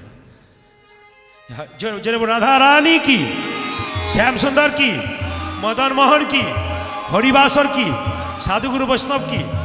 তোমার এরা নাম রাখতে হয়, কিন্তু নিজে নাম রাখতে নেই। পেটে বাচ্চা থাকাকালীন নাম রাখলে ছেলের অমঙ্গল হয়। অনেকে দেখবেন পেটে বাচ্চা থাকে নাম রাখে, ছেলে যদি হয় পাপাই কিংবা তাপাই, আর মেয়ে যদি হয় তাহলে বিউটি কিংবা সুইটি। মানে মেয়ে যত বুড়ো হবে, বয়স হবে 60 বছর, তখন বিউটি সুইটি বলে মানাবে, দাঁত ভেঙে গেলে। আমি একটা ছোট প্রমাণ আপনাদের দিয়ে দিই, কিছু মনে করবেন না। ঝাড়খণ্ডে প্রচুর গান করতাম, একটা গ্রামে গান করতে গেছি, একজন ভদ্রলোক বলছে, আমার স্ত্রী অভিমান করে গান শুনতে আসে না। বলে কেন? ছেলে নাই, মেয়ে নাই, মা হতে পারে নাই, অভিমানে গান শোনে না। আপনার স্ত্রী গান শুনতে পাঠাবেন? আমি বলছি পাঠাবেন, ও দেখবেন ছেলে হবে। ও আমার কথাই শুনে কোনো স্ত্রীকে নিয়ে এসেছে, নিয়ে আসার পর 1 বছর এসে বলছে, প্রদীপবাবু গত বছর নিয়ে এসেছিলাম, কি কৃপা গোবিন্দের, আপনার কথাটা মিলে গেছে, একটি ছেলে হয়েছে। নাম কিন্তু আপনাকে রাখতে হবে। আমার নাম তাহলে তোমার ছেলের জন্ম তারিখ বলো, দিন বলো, সব বলো, আমি বলে দিচ্ছি নাম রাখবো কি নাম রাখবো, সব কিছু বললো। আমি বললাম তোমার ছেলের নাম রাখলাম দিগম্বর। বলছে দারুণ নাম রেখেছেন, এই নামটি খুব পছন্দ, দিগম্বর। 2 বছর পরে আবার আর একটা এলাকায় গান করতে গেছি, ভদ্রলোক গেছে, গানের শেষে বলছে প্রদীপবাবু এবছর আর একটা হয়েছে, নাম আপনাকে। আমার নাম তাহলে কি নাম রাখবো? তাহলে এবারে তোমার ছেলের নাম হিসাব মতো যে দেখছি তুমি যে দিনক্ষণ বলছো, তোমার ছেলের নাম কৃষ্ণ দাস হওয়া দরকার। চলবে। বলছে না চলবে না। বলে কিরকম? ম্যাচিং চাই। মায়েরা কাপড় জামা কিনতে যায় না, ম্যাচিং, এই শাড়ির সঙ্গে এটা ম্যাচিং হচ্ছে না, মায়েরা বলে না ম্যাচিং চাই। বললাম তাহলে ম্যাচিং বলতে তাহলে এক কাজ করো, বড়র নাম কি রেখেছি? বলছি দিগম্বর। আমার তাহলে এবারটার নাম রাখলাম নটম্বর। দারুণ মিলে গেছে নটম্বর। কিছুক্ষণ পরে আবার এসেছে মায়েরা, আবার 2-4 বছর পরে এলাকায় গেছি, এবার আবার কীর্তন শুনতে এসছে। বলছি দাদা আবার এসেছি। কীর্তনে শেষে এসে বলছে প্রদীপবাবু ঠাকুরের দয়া কি আবার একটি ছেলে হয়েছে, নাম আপনাকে রাখতে হবে। আমার বলুন তিথি দেখে নক্ষত্র দেখে নাম রাখবো না ম্যাচিং রাখবো? বলছে ম্যাচিং চাই। আমার তার বড়র নাম কি? দিগম্বর। মেজর নাম কি? নটম্বর। এটার নাম কি? না রাখলাম শীতম্বর। এখন 3টি ছেলে হয়ে গেছে। আমি বললাম তুমি কিন্তু আর কোনোদিন আমার কাছে আসবে না। এখন লক্ষ্য করুন মায়েরা, বছর 5 কি 7 পরে যখন গেছি, তখন ও কীর্তন শুনতে এসছে 3টে ছেলেকে নিয়েই। কীর্তন শেষ হয়ে গেছে তখন বলছে এ দিগম্বর, দিগম্বর। এখন দিগম্বর, শীতম্বর, নতম্বর 3জন প্রণাম করছে। এমন কেন? আপনার স্ত্রীকে আনলেন না? বলছে আবার গন্ডগোল। বলে কি? এবছর গোবিন্দ কৃপা করে একসঙ্গে দুটো দিয়েছে, নাম কিন্তু আপনাকেই রাখতে হবে। আমি বললাম দাদা কিছু মনে করবেন না, দিগম্বর, শীতম্বর, নটম্বর রেখেছি, আমি আর পারবো না। বলছে না ম্যাচিং নাম চাই। আমি ঘর যাচ্ছি, গাড়িতে চেপে যাচ্ছি, গান করে ফিরে যাচ্ছি, ও কিন্তু দরজা ছাড়ে না। বলে নাম আপনাকে রাখতে হবে। আমার তাহলে এক কাজ করো, বড় নাম কি? দিগম্বর। মেজর নাম কি? নটম্বর। ছোটর নাম কি? শীতম্বর। এবার নাম রাখলাম নভেম্বর আর ডিসেম্বর। কি করবো? উপায় নেই তো, উপায় নেই, কি করবেন? ও হয়ে গেল যেরকম রাধা রানী কি, শ্যাম সুন্দর কি, মদন মোহন কি, হরিবাসর কি। ছোট্ট ছেলেটা মায়েরা নাম রাখলো কি?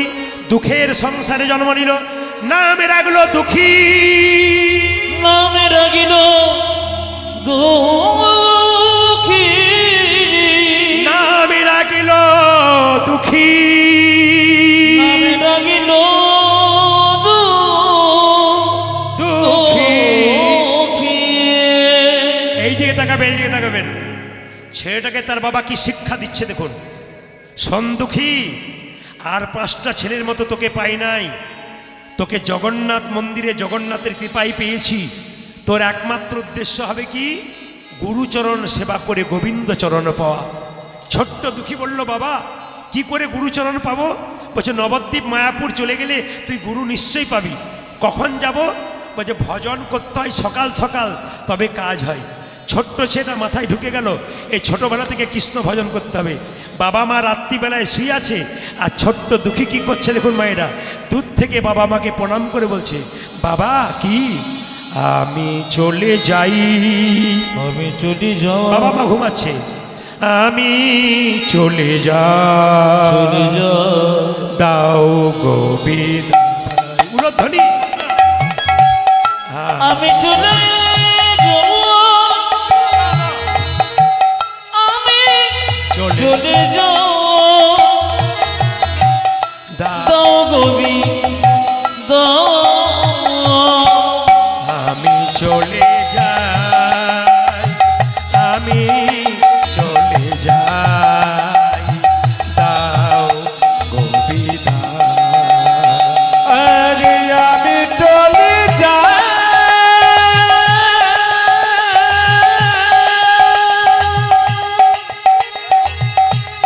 আমি চলে যাই,